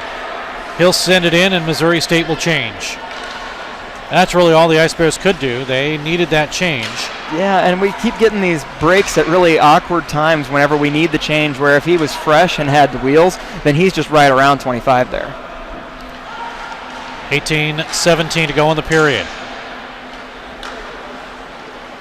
And Lindenwood with Wilk out of his own zone. Austin Wilk Doesn't have any goals this season, but he's got 13 assists. Sends it in, and we get a icing call. That shouldn't be icing. Makeup call, you think? I kind of wonder, because that came out and hit Brady and almost went back in the net off that. There's no way. I mean, if it touches the goalie, it should be waved off. I guess that our defenseman was below the hash before the puck came out like that, but that's still definitely weird looking. I mean, I'm kind of joking about that, but But honestly, it kind of could be, especially with that first one. I really agree with you that it shouldn't have been waved off before, at the time that it was. 8 minutes to go in the period. And a 3-1 lead, Lindenwood. Heinzman is third, Martin his second, Brown from Missouri State on a power play, his fifth, and Nerman in his seventh for LU. Heisey was ready to let go of that bomb, but broke his stick on the play. You know, the Ice Bears have been subject to that many times. Here comes Brackbill. One-on-one. Brackbill shoots. Blocker save. Into the corner by CDOT. It's out to center. That is Missouri State's 11th shot on goal. To 28 for Lindenwood. Here come the Lions. Newman. Or no, it's Mitchell, actually. Tried to drop it back to Heinzman. Now Heinzman. And good play by the Ice Bears to break it up. Sollenbach. Good. They have it now. The trailer and getting a shot off was Josh Bell. It's blocked in front. One thing, that's what Lindenwood does well. Block shots. They block shots, and they block it at the blue line. They really force you to try to move. They seem to be in the way all the time, and it's hard to get through them. Plus, they're all very big. So it seems like a lot of body to get through no matter where you're at. Shot in, save, rebound as Hunter Cooley got it. The rebound by Bell was not able to be grabbed, but here comes Mitchell on the outlet pass. Mitchell for LU. Good breakup play there by Sam Heiseroth, and the Ice Bears are able to regain. Lindenwood with a line change. Too far for Alex Rubin, and no icing. Play continues. Ice Bears with a quick change. Lombardi will get the outlet feed. Now a behind the back pass. It will go to Shea. Shea with a nice move. Shea up the middle. Intercepted, but not for long. Crago will pick it up. Now to Runyon. He's going to work it down in low. Ice Bears intercept. Beeline on for Missouri State. Jordan Bratton gets it out to center. That's as much as it will be. And with 6:02 to go and a 3-1 deficit, the Ice Bears will finish their line change. They steal the puck. Comes down in low to Bratton. Spins around past O'Brien. Working it is Barrett. Brown at the point, but it's to center. And Lindenwood Shea will shoot it all the way down. Oh, a couple of players. Brett Houston, one of them with Finley, and Houston's going to get a call for holding the stick. So Houston will go. It'll be a power play for Lindenwood. That seems pretty weak. But one of the good things that Lindenwood has really been proficient at tonight is slowing down the game whenever they're breaking out. It seems like they're on the Bears every chance that they get, but they're doing a really good job of creating space in their own zone for that breakout. Lindenwood power play, 14 for 59, 23.7%. That is just for this year. In the series, their power play, and I'm not kidding you, is 42.4% in the 9 games these teams have played as a Division I team. That is huge. Mm-hmm. You don't want to give Lindenwood a power play. But they have one now. With 1:45 remaining, here's going to be a break. Alex Rubin working a shorthander. He shoots, and he just didn't get good wood on it. Yeah, the puck was bubbling around a little bit, and he couldn't calm it down before he got in there. So a great opportunity for Missouri State shorthanded, but they can't do anything with it. Coming in is Heinzman. Already has a goal, looking for 2. Sends it up high, trying to work it to Nermanen. Now left side drive. Good save as Murphy got that one. Goes to the right side. Andy Willis looking for his first point from Baldwin, Missouri. Sent down in low to Nermanen. Lets it go. And working the power play is Mitchell. He shoots. It's blocked. Up high. Good touch pass to Murphy. He shoots, can't get good wood on it, and it's cleared. Good clear. Oh, quickly, as the Ice Bears change, Lindenwood gets the puck, and they get the possession in the zone. Working it now is Dennis. Dennis behind the net. Still with the puck. Power play has 42 seconds. Newman gets a return pass. Newman right side. Now to the middle to Mitchell. It's broken up partially, but not cleared. Power play is 30 seconds. Here's Mitchell, breaks free, down in low, working it to Heinzman. He shoots, pad save, maybe a blocker save too. Comes in to Heinzman, working it up top. Newman, Heinzman nice on pass. The ice now, shot in, save is coming off the bench was Kalal, and a good save there by Griffin. He'll hold on. That's the one positive thing about the second period and about the way that the home bench in this case is on the right side as we look at it, because you have the shorter change in the second period compared to where, well, this is what it's set up like for Missouri State at home, so in the second period it's the longer change. It's the longer change from the defensive zone, so yes. If you're pinned in your zone, then it's really hard to get out. But the advantage is in the second period you can make that offensive change. Yes. And it's much shorter. Yeah, the offensive change is very easy to make, and it makes, like, whenever you get somebody pinned in their zone, it's almost twofold because they're unable to change and you're easily able to change. Puck comes right up the middle, intercepted, and waiting to wind up was Newman. Up high to Bigard Ferret, played with the Springfield Express a few seasons ago.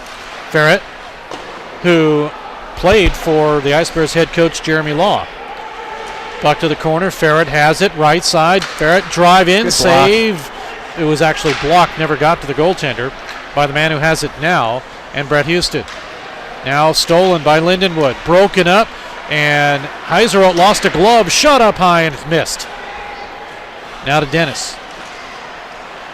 It almost looked like Heiserot was looking for a call there. He was. He stopped for a second. Drive in, no, it was blocked in front. Heiserot has his glove back. I wouldn't want to play either without that glove. Puck is not cleared. Finally it is out to center ice, although the power play has been over for a good about 20 seconds. Lindenwood with a line change. 2:16 to go in this period. Coming up, second period intermission. Jason Kelly will be our guest. Craigo with it. Craig, actually, no, it's going to be Stuart Hopkins. That's who it's going to be. I'll have to get that interview set up for you. 1:57 to go. And low along the goal line. Dug out by Lindenwood. Good behind the back pass into Lombardi and a save. And the Ice Bears will hold on. So 1:47 to go. If Missouri State does what they did before. And I really hope that that's what they do. Getting a goal in the last minute of play, going into the locker room, getting the goal and being within one like they were last period, it's incredibly motivating in that way. So if we can get back to that, if we could get a goal in the last minute, then it feels again like we have a game. Like I said before, this next goal is going to be crucial.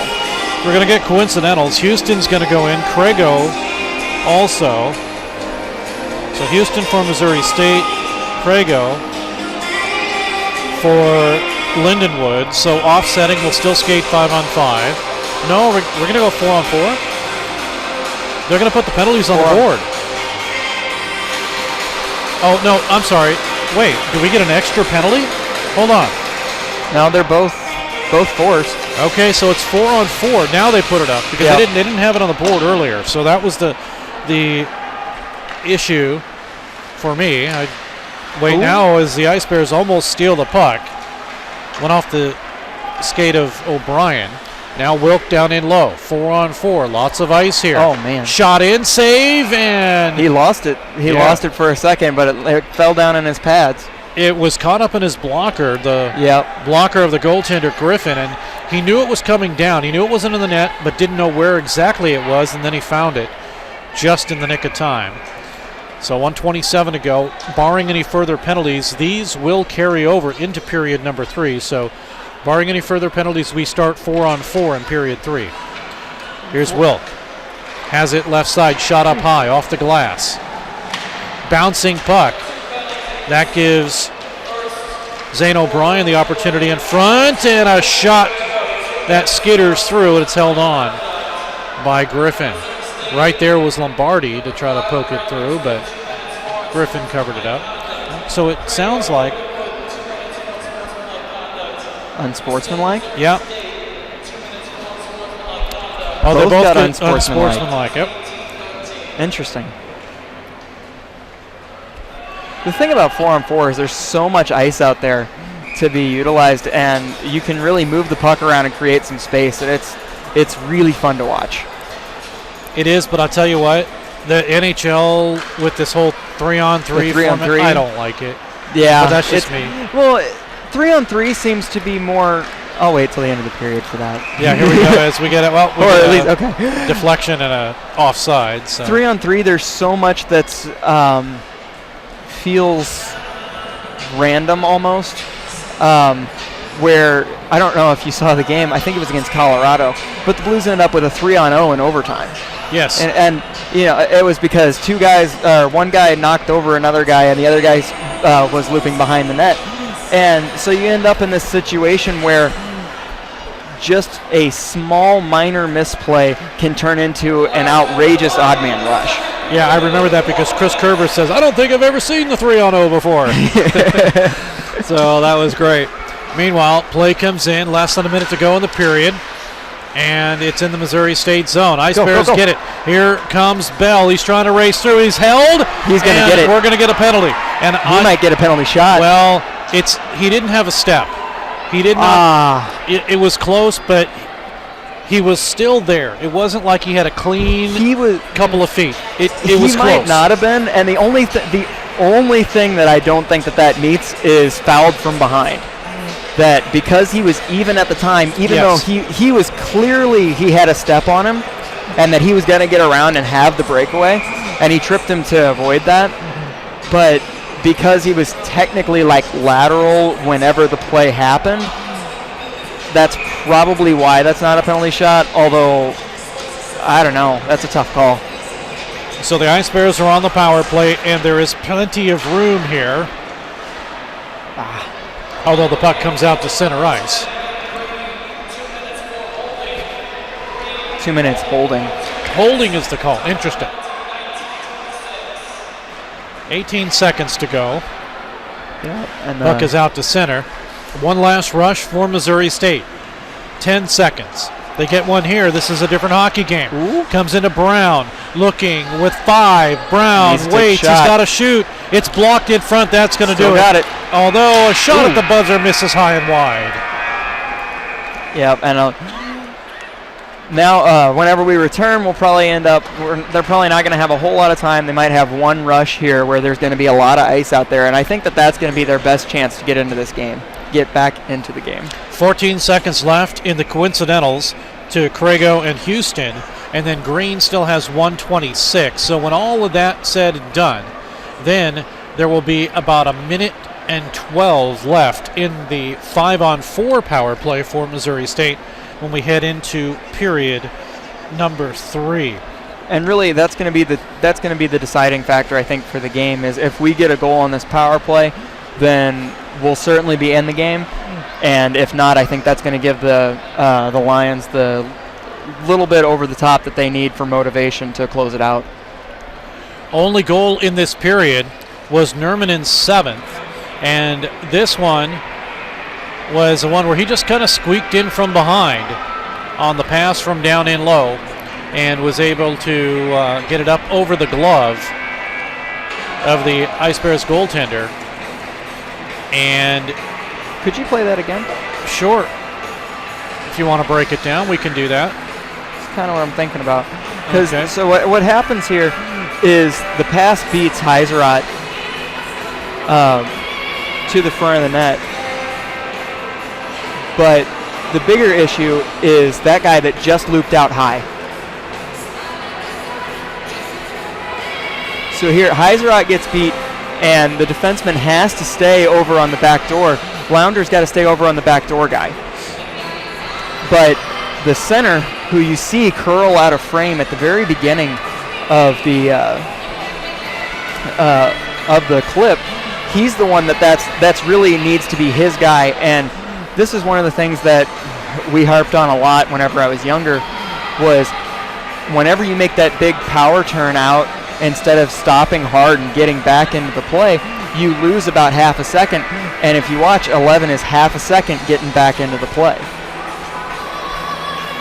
Well, we're going to take a break, and Marshall Gevers joining us. Marshall, you're more than welcome to stay for period number 3 if you want. It's up to you, or if you want to get back and talk to folks. Yeah, I had a few people that I came with actually here today from grad school. So they're wondering where you are, right? Well, I told them. All right.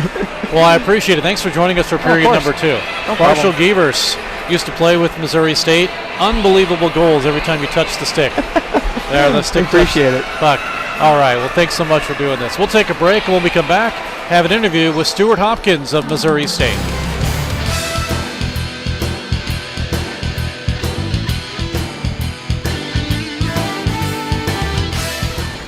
This is Barrel Bob, MoDOT's Work Zone spokesbarrel.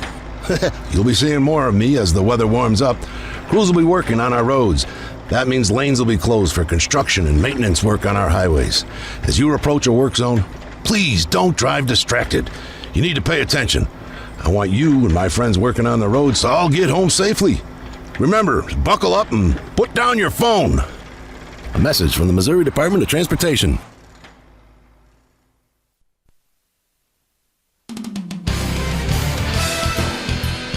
Back at the Centene Ice Arena, Steve Casson now talking with Stuart Hopkins of Missouri State. And I know, Stuart, goose egg off your back. You did get a goal first semester, so that's a good thing. And I know you want to keep going off of that. The sophomore, 6', 205 out of, well, I have you listed out of Springfield, Missouri, correct? That is correct. You are one of very few out of Springfield, Missouri. I am. So as I mentioned, you kind of got the goose egg off your back. Everything's looking good there. How did it feel to get that first one? Great. I mean, it's always good to score a goal no matter what. First one's always kind of looked at as being big, but yeah, I just excited, glad I could help the team try to get a win that night. This is going to be the first time you'll play Lindenwood as Missouri State plays as a D1 team. Do you know much about Lindenwood? I know they're a good team, and we're going to have to come out here and just play the way we play, come out here and work hard and get a win. But, yeah, just any other game, really.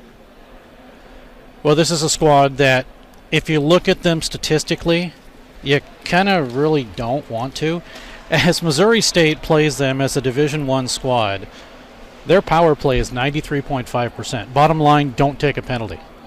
Yes, that's safe to say. That's kind of the rule of thumb with any game, but especially when a team's got a power play as good as this one. You've had a chance to play the first half of the season, and of course a couple of guys that have now joined the squad that did play last season. That's got to help this team. But right now, your assessment of what this team needs to kind of get over the hump. They're sub 500, looking for some big wins. What do you think needs to happen?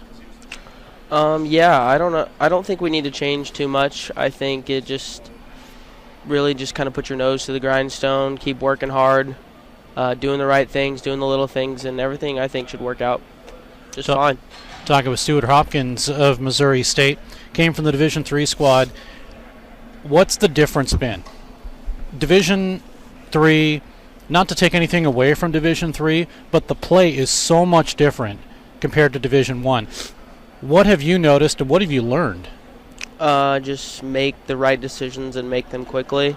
Don't get fancy and don't try to do things special. Just do your job, and yeah, I'd say that's probably about it, really. And the speed of play is probably the biggest difference, I'd say. Nothing too crazy, but once you get the hang of it, it's really not that big of a deal. What's been your best or greatest accomplishment thus far, besides the goal? I guess just greatest accomplishment this season, I would say, just going out there and getting as much game time as you can and working hard, being with the teammates, and getting W's. W's is obviously a good thing and a big thing. This team seems to go on spurts a little bit. They get a couple of big wins from teams that are tough, and then they really can't play with the teams that they're supposed to beat. What is there a rhyme or reason to that?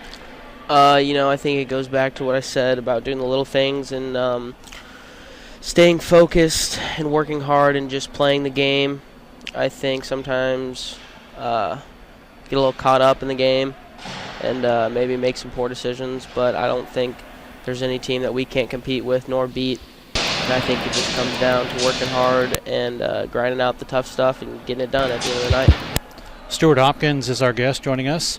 Of course, I mentioned from Springfield, Missouri, so you came through the hockey program here in Springfield. I did. What was playing at Missouri State your aspiration? I mean, you go through, you play, and you knew there was a team here. Was that your goal, or did you have your eyes maybe set someplace else so that just things fell into place? I don't think I really ever thought about it too much. I just wanted to play as long as I could play, and I didn't really put too much thought into it. Missouri State was an option, and it's close to home. It's a good team, good hockey, so I figured why not just keep on moving up. Speaking of that, what do you want to be when you grow up? Right now, I am pursuing a degree in construction management, so sometime in the near future, I'd like to start a career in that field. Obviously, internships and stuff like that are going to be a necessary part. Do you have any of that lined up? I'm working on an opportunity right now, actually, yeah. Things are looking good. You have the lingo down, too. Opportunity. Yes. That's the way to go. Of course, there's other things that are part of the construction side. I was a construction administrator for several years, and so there's a lot of different terminology and things that go with it. But I think now is kind of the thing, because things are getting built and the economy's going good. And what do you want to specialize in? I haven't really put too much thought into that right now. I've got a couple more years of school left, so hopefully we can get that figured out before I need to know. There you go. Right now, it's not a need to know. It's just learn as much as you can. Exactly. Do you have any mentors? I'd probably just your generic answers, like your dad or maybe an uncle or something like that. I mean, I'd say probably just my dad is my biggest mentor. Did he play hockey? He did not. He was not much of a sports player growing up. We're talking with Stuart Hopkins of Missouri State. How did you get involved in hockey then? I went to a public skate one day and just decided that it was kind of fun and picked up the rest of the gear and just kind of figured it out from there. Okay, tell me this. Did you, when you first got on the ice, did you fall? I'm sure there were a couple times that I hit the ice, yeah. Well, you just don't remember it? Or were Not you too small to even hurt yourself? No, I think I was around 12 or 13, so I wasn't the tiniest kid. I've never really been the tiniest kid, but to answer the question, no, I can't remember any specific times falling down when I first started. Stuart Hopkins is joining us of Missouri State. Of course, Brett Houston, another guy that came from the Division III squad. It's got to be nice knowing that if you put in your dues and the coach sees what he sees and likes what he likes, you're moving up to the big show. How does it feel to know that you're one of those guys that was able to do that? Good. I think that's how it should work in most aspects of life. I know it doesn't always work out that way, but if you do put in the work and things go your way and you get the opportunity, I think you should just make the best of it and do everything you can. Stuart Hopkins is joining us, sophomore, 6', 205 from Springfield, Missouri. Right-handed shot? I am. What do you like about being a right-handed shot? Well, I've never been a left-handed shot, so I can't compare, but I guess there's more left-handed shots out there than right-handed shots, I would assume, so I guess it's good being in the minority. There you go. I guess that's what I can pull out of that. There you go. That's a good answer right there. Missouri State, what are your thoughts so far about playing with this hockey team? It's great. We're treated extremely well by all the staff and all the Booster Club members. Things are made super easy for us. We get a lot of things that we don't have to get, and we are fortunate to be provided those things. And overall, just great organization, great club. Stuart Hopkins is our guest with Missouri State. You have brothers, sisters? Yes, I have 2 sisters. Do they skate or play or anything like that? They do not. They do not play, they do not. Do they come to your games? Yeah, when they can, I would assume. I don't really look into the stands too much, so. You're just busy seeing what's on the ice. Yeah. So I want to ask, what is the rink that just kind of jaw dropped you? You walk into a rink and you're like, oh my gosh, I can't believe I'm playing here. Well, this may be the easy answer, but the one we're sitting in right now is pretty fantastic. It seems, if I'm not mistaken, it's pretty new. So I'd expect it to be nice, but this place is pretty immaculate. Yeah, very nice, brand new, all that kind of stuff, and I like it. It's got a great press box, so I can't argue with that, for sure. Yes, it is a very nice press box. Absolutely. Stuart Hopkins is joining us. Okay, one last question here, and I know it may be a tough one, but you can answer it any way you want. At this point, who do you think would be the MVP of this hockey club? I'm not going to put a name out there because I don't think that it's fair to put somebody up there, especially when the season isn't even over yet. I'd worry about individual awards and stuff of that nature once we make it to the big show and finish out the season strong. Okay, so I was thinking you were going as in there was a group, because you could say the forwards or the defense or the goalies, but I'd say the whole team's the MVP. There you go. There we go. That'll work. I know you want to be as neutral as possible, because if they hear this, they're going to say, "What did you say?" Yeah. Okay, well, actually, I do have one last question then. What do they call you? Everyone has kind of a nickname. What do they call you? Pretty basic, just Stu most of the time. Regular old Stu. Is that something you've always been called, or? That's pretty much the go-to, yeah. I have gotten Hop before, but yeah, most of the time just Stu. You like it?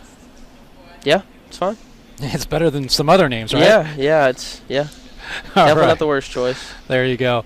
Stuart Hopkins is our guest. Stuart, thanks so much for doing this, or Stu, should I say. That's good with me. All right. Well, I always wish people at the end of interviews more goals, so that's what I will wish for you. Get a couple of more this season, okay? Sounds good to me. Thank you. All right. Thanks so much for doing this. We'll take a break. Hockey, more of it coming up in a moment.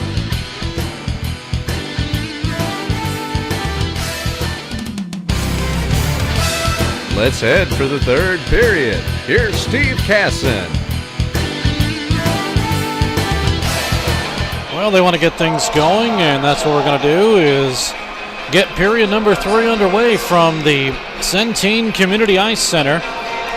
And as you see, the big St. Louis Blues logo, yes, the St. Louis Blues practice here. Now, they don't practice necessarily on this rink. They do have another ice rink that they practice on, but this is the USA rink, and this is where Lindenwood plays.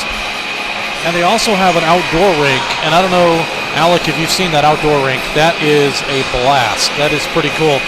The Blues debuted it by practicing out there, and I don't know what the temperature was, but it was a lot of fun. 1956, we're underway here in the third period. Remember, in 8 seconds, Missouri State will have 1:12 on a power play. They have it now, but it's a 4-on-3. Into Salnikov, he shoots, he scores right off the bat! And this is a power play goal. The 4-on-4 had expired, and Missouri State is within a goal. It's 3-2. Salnikov will get goal number 8 this season. And that is a power play goal. It came right with the 4-on-4 expiring, and the Ice Bears find themselves, after Cooley fell down and passed it over to Salnikov, down by a count of 3-2.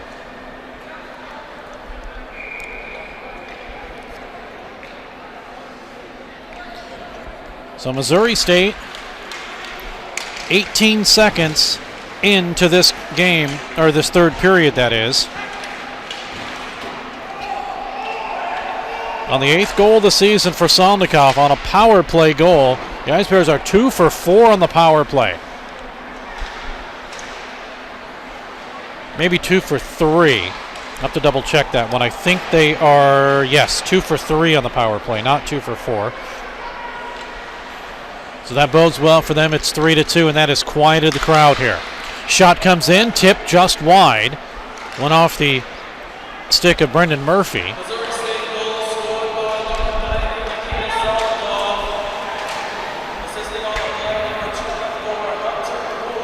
Well,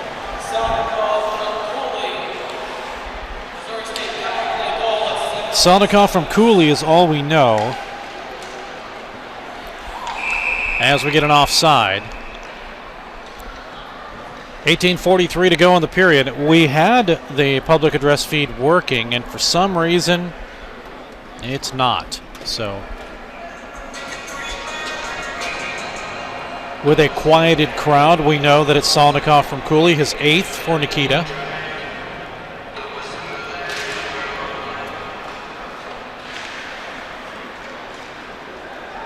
So the Ice Bears now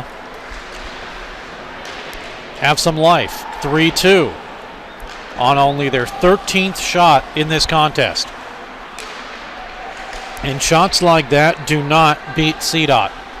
Came into this contest with a 1.22 goals against average. Well, Missouri State has toppled that.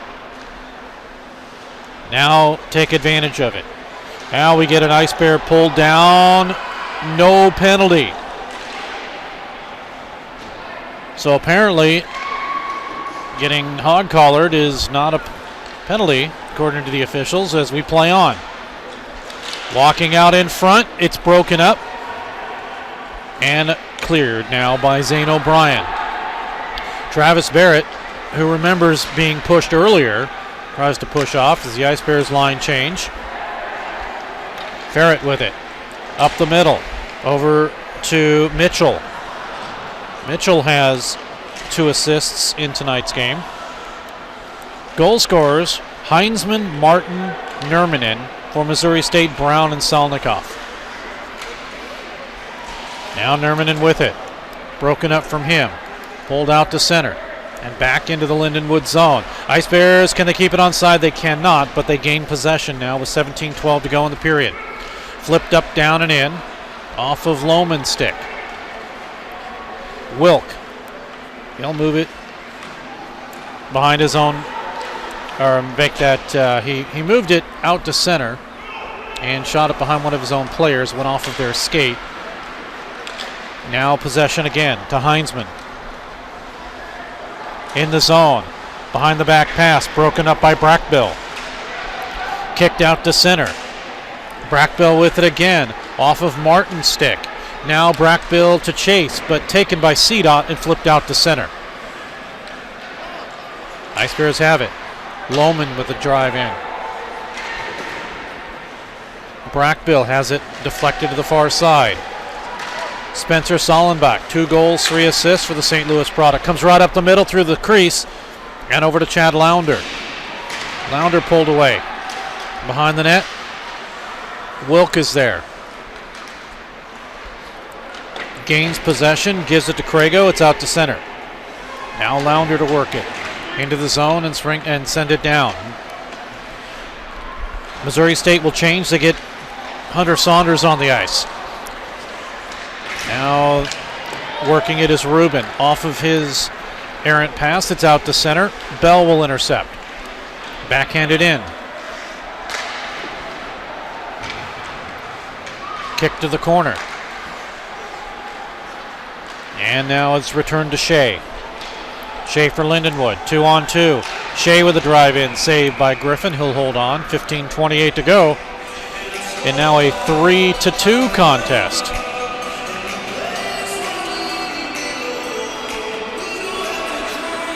Nikita Salnikov, after Cooley had fallen down, just pegs the outside corner.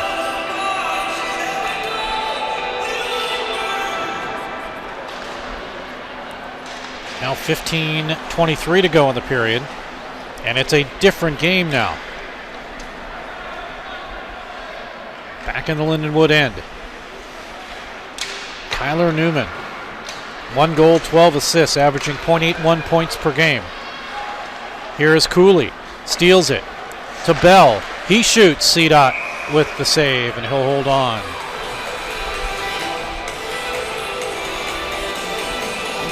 Missouri State has not had 2 power play goals against Lindenwood in their history as a Division I squad. Tonight is the first time. In fact, Missouri State had only had 2 power play goals total. They were 2 for 31, and today they are 2 for 3.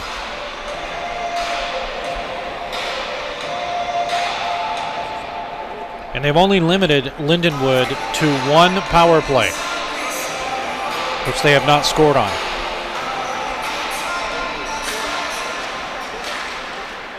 Puck is held in off the draw. And a shot that's partially blocked. Bell can't keep it in. Here's Shea. Shea calling for the pass to Newman, and it is offside.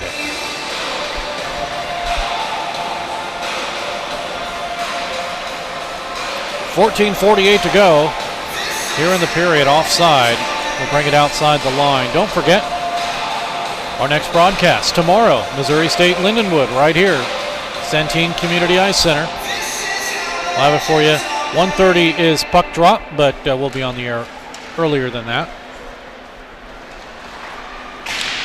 Puck flipped out to center. Newman to glove and send it right back in. And we get the puck out of play, so it comes from the point where Newman shot it in, and that will be the nearest face-off dot to the blue line. Souvenir for a lucky young fan, that is. It's not yucky when you get a puck, that's for sure. That's what happens when you say lucky and young together. You get yucky. Ice Bears off the draw. Worked now with the B line and sending it in on a backhander was Jordan Bratton, and we get an offside. Missouri State ranked number 33. The Ice Bears were as much as 17. They dropped to 38, have climbed to 33, and are hoping with the remaining schedule that they have left, which are with several ranked teams, that they can climb and get into that top 17. Now we get an offside as Ursulak was in just a little bit too soon. So another face-off coming outside.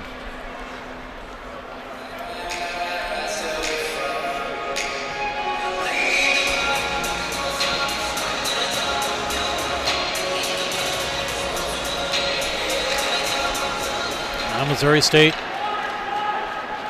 with the draw sends it down in. In the third period, 14 minutes remaining from Centene Ice Arena, and the Ice Bears are hoping that they can get the equalizer. Shot in, save as Barrett got that one. C-Dot steers it into the corner. Now it goes to Ferret. Ferret tried to pass it through the Ursulak, and it's off his stick. Comes to the right point. Shot in, tipped in front. Save, rebound, shot wide. Willis missed it. Now to Finley. He shoots through traffic, save Griffin. Rebound, looking for the wraparound in front, save Griffin again. As the second effort opportunity by Ferret. I used to call him Ferret, and he said, no, I'm Ferret. No, that's what we call him now, Vigard Ferret. Now, are we going to get a penalty? We get a whistle for a stoppage in play, but not a penalty. as I really thought Matt Matty got his stick into the skates of Andy Willis, and the officials say no. So a break there.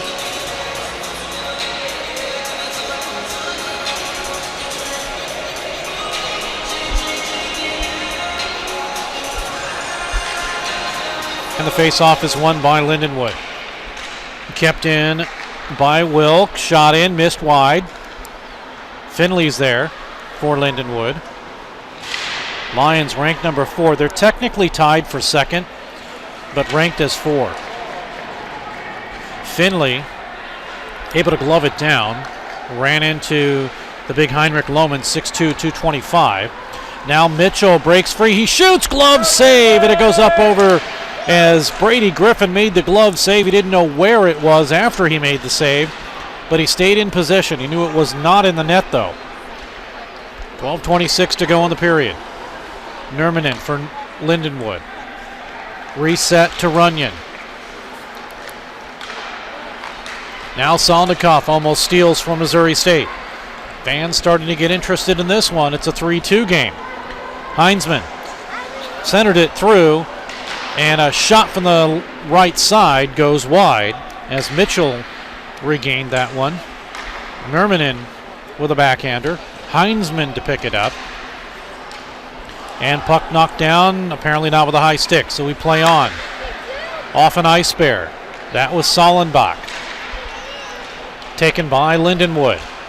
Down the middle, breaking free, shooting and just missing high and wide was Shea. Make that, no, that was 16 Willis. Now we get the shot sent right back in, and we get Griffin with the hold.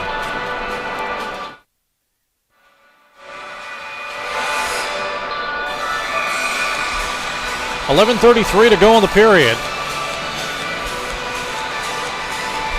And while Missouri State is being outshot 42-15, they still trail 3-2.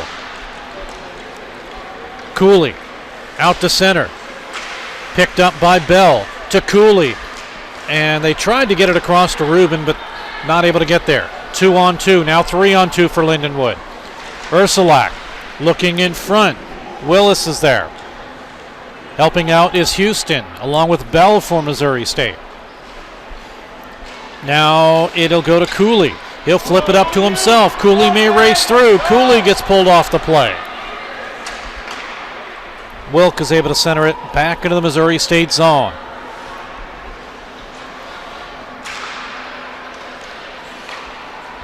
Ice Bears with Bell, and Bell gets interfered with penalty. It'll be another power play. This will be 4 for Missouri State. And a chance to tie the game. Interference will be the call. Ursulak will go.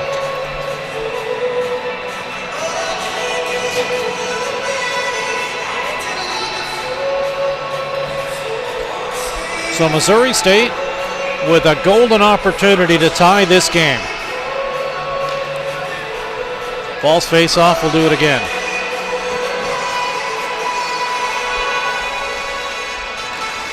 Ice Bears win the draw, but not cleanly, and they have to chase it out to center. Barrett has it go back into his own zone, where the Ice Bears will start. Power play with now 1:45. Missouri State with mishandling of the puck. Here they go. Into Barrett. He shoots. Save CDOT. Rebound to the corner. Kept in by Rubin. Back to Barrett. Missouri State finally getting things worked down in low. A backhander missing wide. And we're going to get another penalty.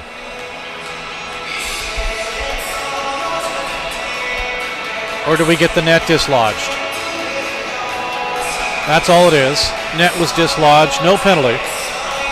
The official, Danny Bethman, had his hand up, but that was to signal stoppage in play.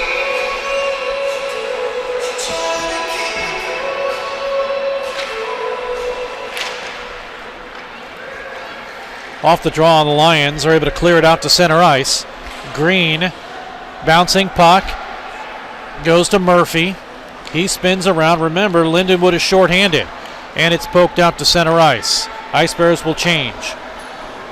But they got to watch, because waiting for the puck was Klimlowski. And now he's going to get it. Too far for him as it bounces off his stick, and Bell for Missouri State. Power play has 50 seconds to go. Ice Bears finally get a full change. Bell left side past Cooley. Crago to intercept out of Monroe, Wisconsin, all the way down into the Missouri State zone where the goaltender will have it. Up to Bell. Quickly, they get it to Cooley. 2-on-2 into the zone. Cooley to Bell. Bouncer in front, and it makes its way over to Bell. Far side with power play having 27. Now to the near side to Brown on the ice. Brown tips it in front. Oh, and a Cooley with the tip and a big save. Shot came in front. I knew it was going to be a tip. And a big save by CDOT. Puck is cleared. That was one of the second best opportunities for Missouri State. The first best, of course, were the 2 goals. But that was the second best. Power play has expired. So Missouri State gives up the puck to Ferret. It's up the middle. Ice Bears having all sorts of trouble handling the puck. Dennis is able to keep it in. It's down in low. Backhander in front. Score! Ferret gets it. It was down in low, and Ferret had knocked it off of his stick and into the net. And it's 4-2.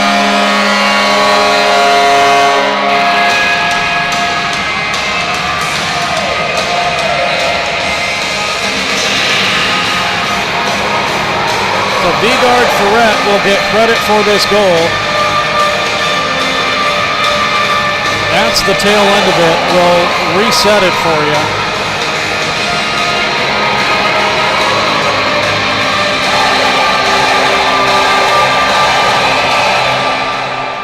But Vigard Ferret will get the goal. And we'll see if we can reset this one here for you. There it is there. As Ferret tips it in, we'll see if we can give you a little bit more room on that. But at any rate, it is a 4-2 lead for Lindenwood here in the third period. And we'll catch the call. That is Ferret's 7th goal of the season.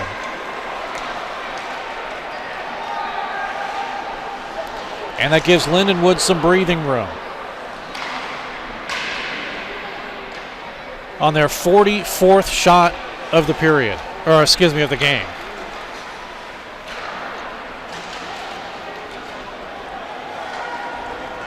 In the Missouri State zone, Ice Bears finish their change. Now the puck is stolen. And it comes to Martin. He gets an opportunity in front, but it's held on to by the Ice Bears goaltender and Brady Griffin. Griffin came in with a 3.81 goals against average and a .906 save percentage. Still no announcement on the goal.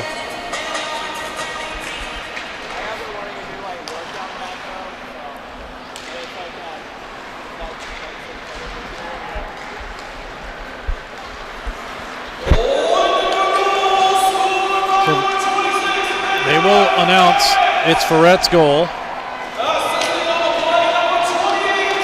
They're going to give Dennis, or Denis, they've been saying.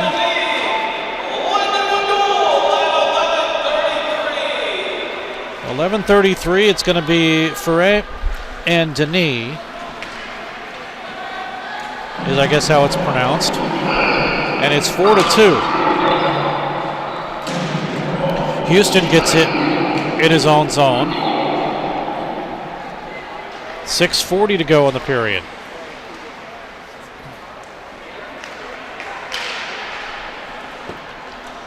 Puck cleared out to center, and the Ice Bears will line change.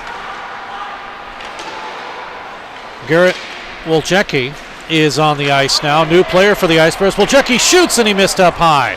First shift, I believe, for him, wearing number 71.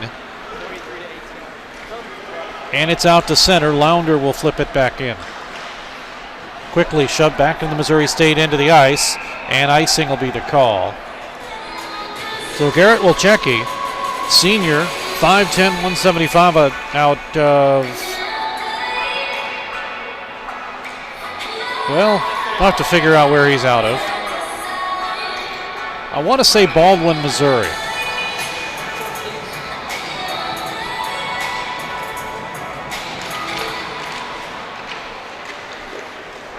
Meanwhile, the Ice Bears came awfully close in front.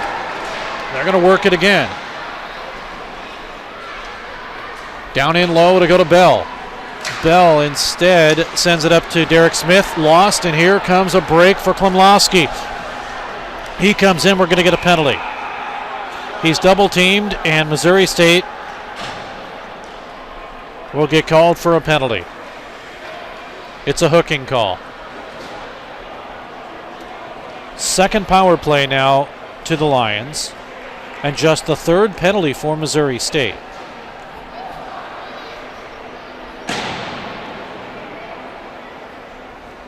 And who are they going to call?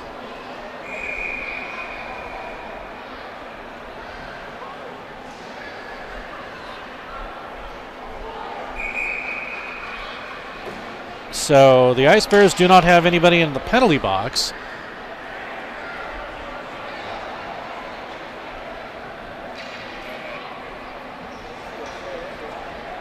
Now it is Derek Smith.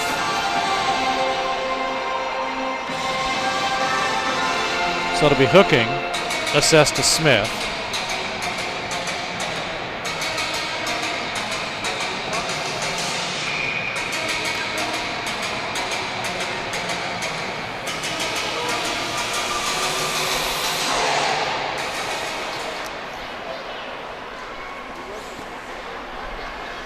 .538 to go in the period.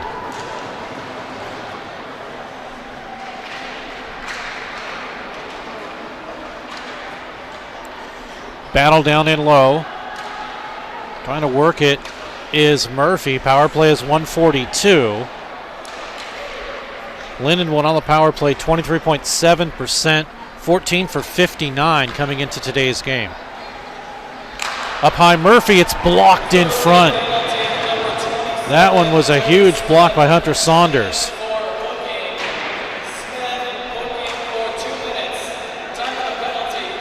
Murphy with it again. Looked for Nerman, and instead it comes over to Willis, who gets a shot up, and it's deflected by the goaltender. Up the middle, swiped out, but not cleared yet. Murphy, cross ice, working it for Nermanen. Down the middle, goes off of the stick of Willis. And Heinzman has a goal in today's game. Murphy with a shot missing wide. Power play is 48 seconds. Murphy again. Up high, Murphy instead moves it over to Nermanen. Now to Murphy again. He shoots into the glove of Brady Griffin. He'll hold on. No. Little pushing and shoving there. Not happy is the Ice Bears captain Brown. Pushing and shoving with Heinzman. And the officials will let things go.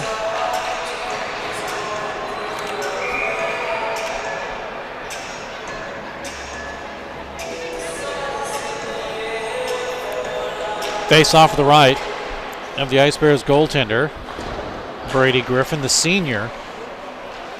Part of 15 seniors that the Ice Bears now have on this squad. It will be a whole new Missouri State hockey team next year. Newman works it to Ursulak. Now shot in, save, as getting the attempt was Ferret. Vigard Ferret with a goal, his 7th. Denny with the assist at 11:33.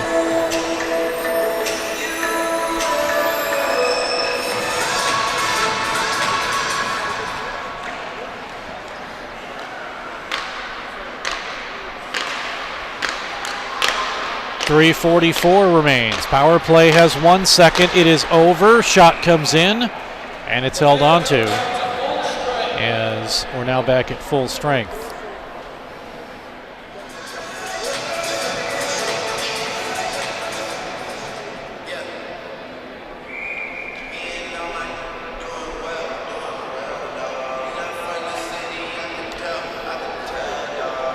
I understand there's a lot of severe weather going on in Springfield. I'm getting some text news reports now about possible tornadoes. So everybody listening in Springfield, we hope you're all safe. Hearing Stratford, Fairplay, Greene County, Highway CC between Ozark and Nixa, and rural Springfield near Stratford apparently. So a lot of severe weather with a line coming through. So hopefully everyone's okay. Meanwhile, Missouri State not really okay here. They're trailing 4-2 to Lindenwood with 3:18 to go. The best thing you'd hope for is another goal. In the rankings, if you lose by a 1-goal margin, that is much more important than losing by a more than 1-goal margin. But at the same time, that's not what you're hoping for. You're hoping for a couple of quick goals here and tie this thing up if you're an Ice Bear fan. Puck comes in, shot just missed high and wide by Ferret. He had another good opportunity in front. So the Ice Bears broke down a little defensively. Now they're able to tip it away. Ferret had it for a moment. Gets it over to the corner. Shea up high to Finley. Shot in, blockered away. Willis. Ice Bears Fuller is there to put a check. It'll go to Finley. Now a shot, score from the right side. Shea gets it. It went right through, didn't touch anybody.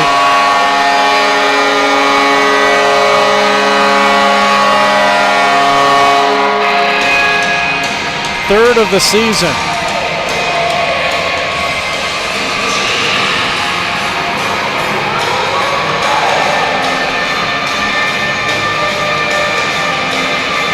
Here in the third period.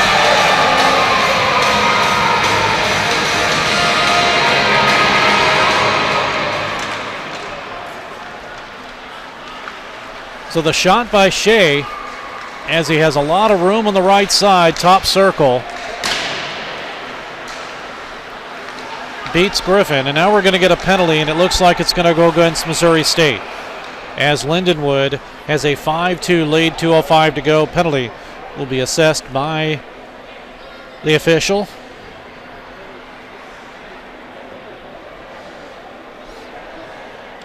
And will go against Lohman. The positive thing, just 4 penalties, 8 minutes for Missouri State. The negative thing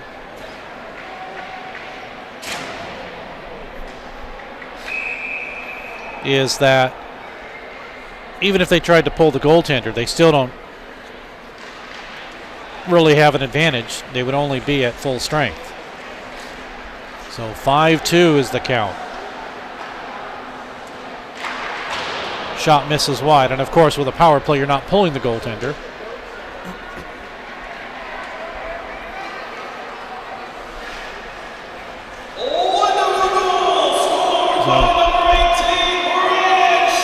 So it's been announced as Shea. Finley will get an assist. And that'll be the only.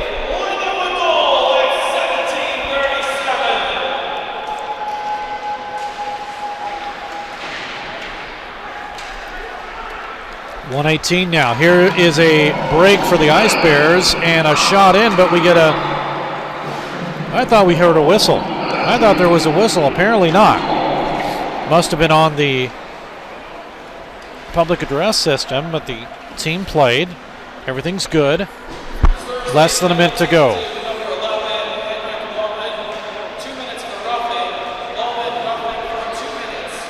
So apparently they're not keeping shots anymore. Lindenwood has had a few, including goals, and they hit the post there. Up high. Newman with a drive save. Rebound is cleared. Brendan Murphy hit the post and he got a secondary shot that he missed wide. Now we're going to get a penalty against Missouri State.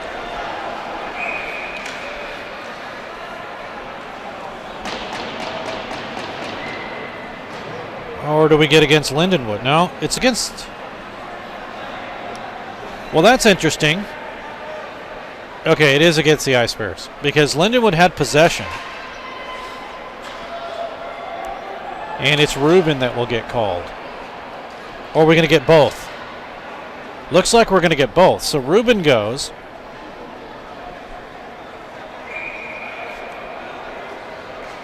And Lindenwood will have to have somebody come serve too.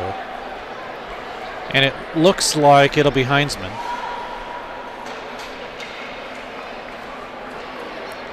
So the officials had enough of that.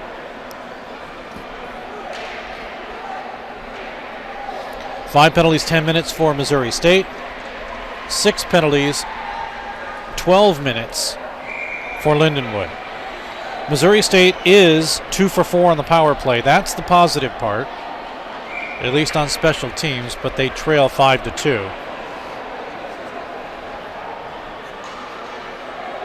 With 22.3 seconds left.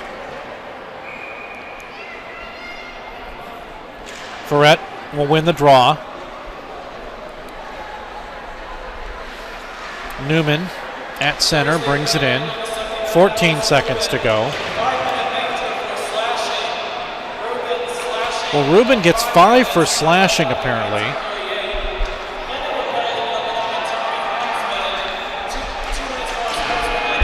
And Heinzman got 2 for unsportsmanlike. But the period is over, and Lindenwood takes this game by a count of 5-2.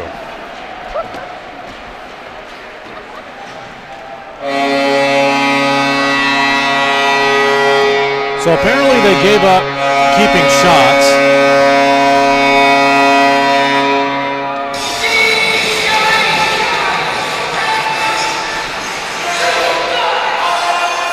As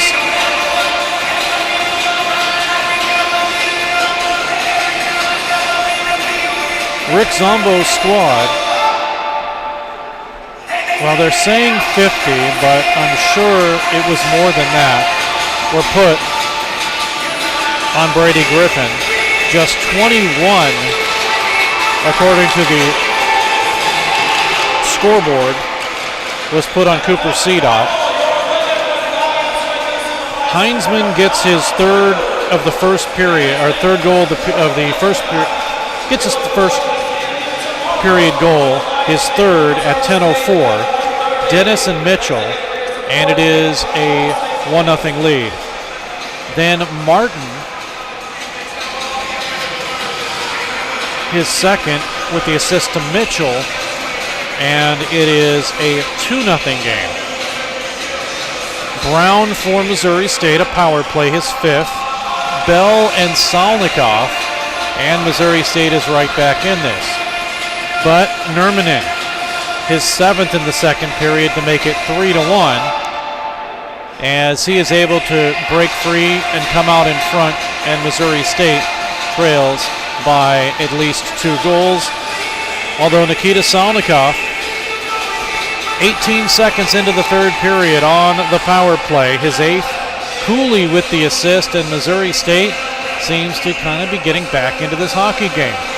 But Vigard Ferret at 11:33, and Ferret just kind of flipped it up on the backhander right past Brady Griffin, and it was a 4-2 game. And then the final goal, Shea, right face-off circle, top of it, puts it home, and Missouri State ends up losing this game by a count of 5-2.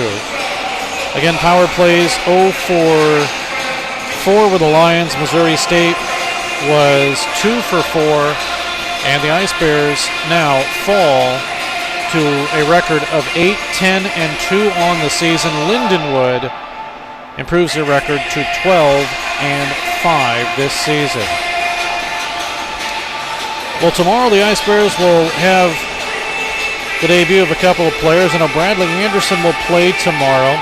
Brian Schumacher will not, but he has now been added to this hockey roster, so defensively Missouri State has a little bit more firepower. The Ice Bears are glad for that, and of course Garrett Wilczewski also added to the Missouri State roster for this season.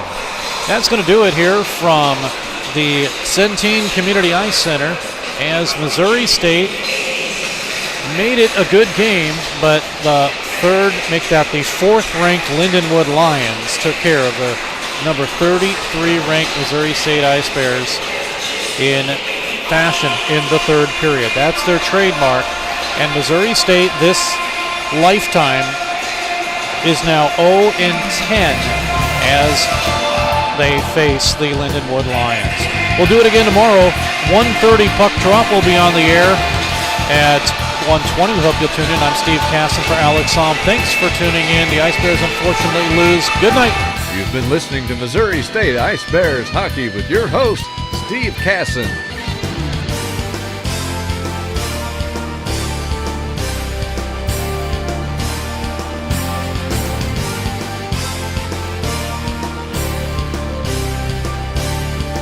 Thank you for tuning in to tonight's game. Ice Bears Hockey is a presentation of DS Sports Enterprises and WebSportsRadio.com.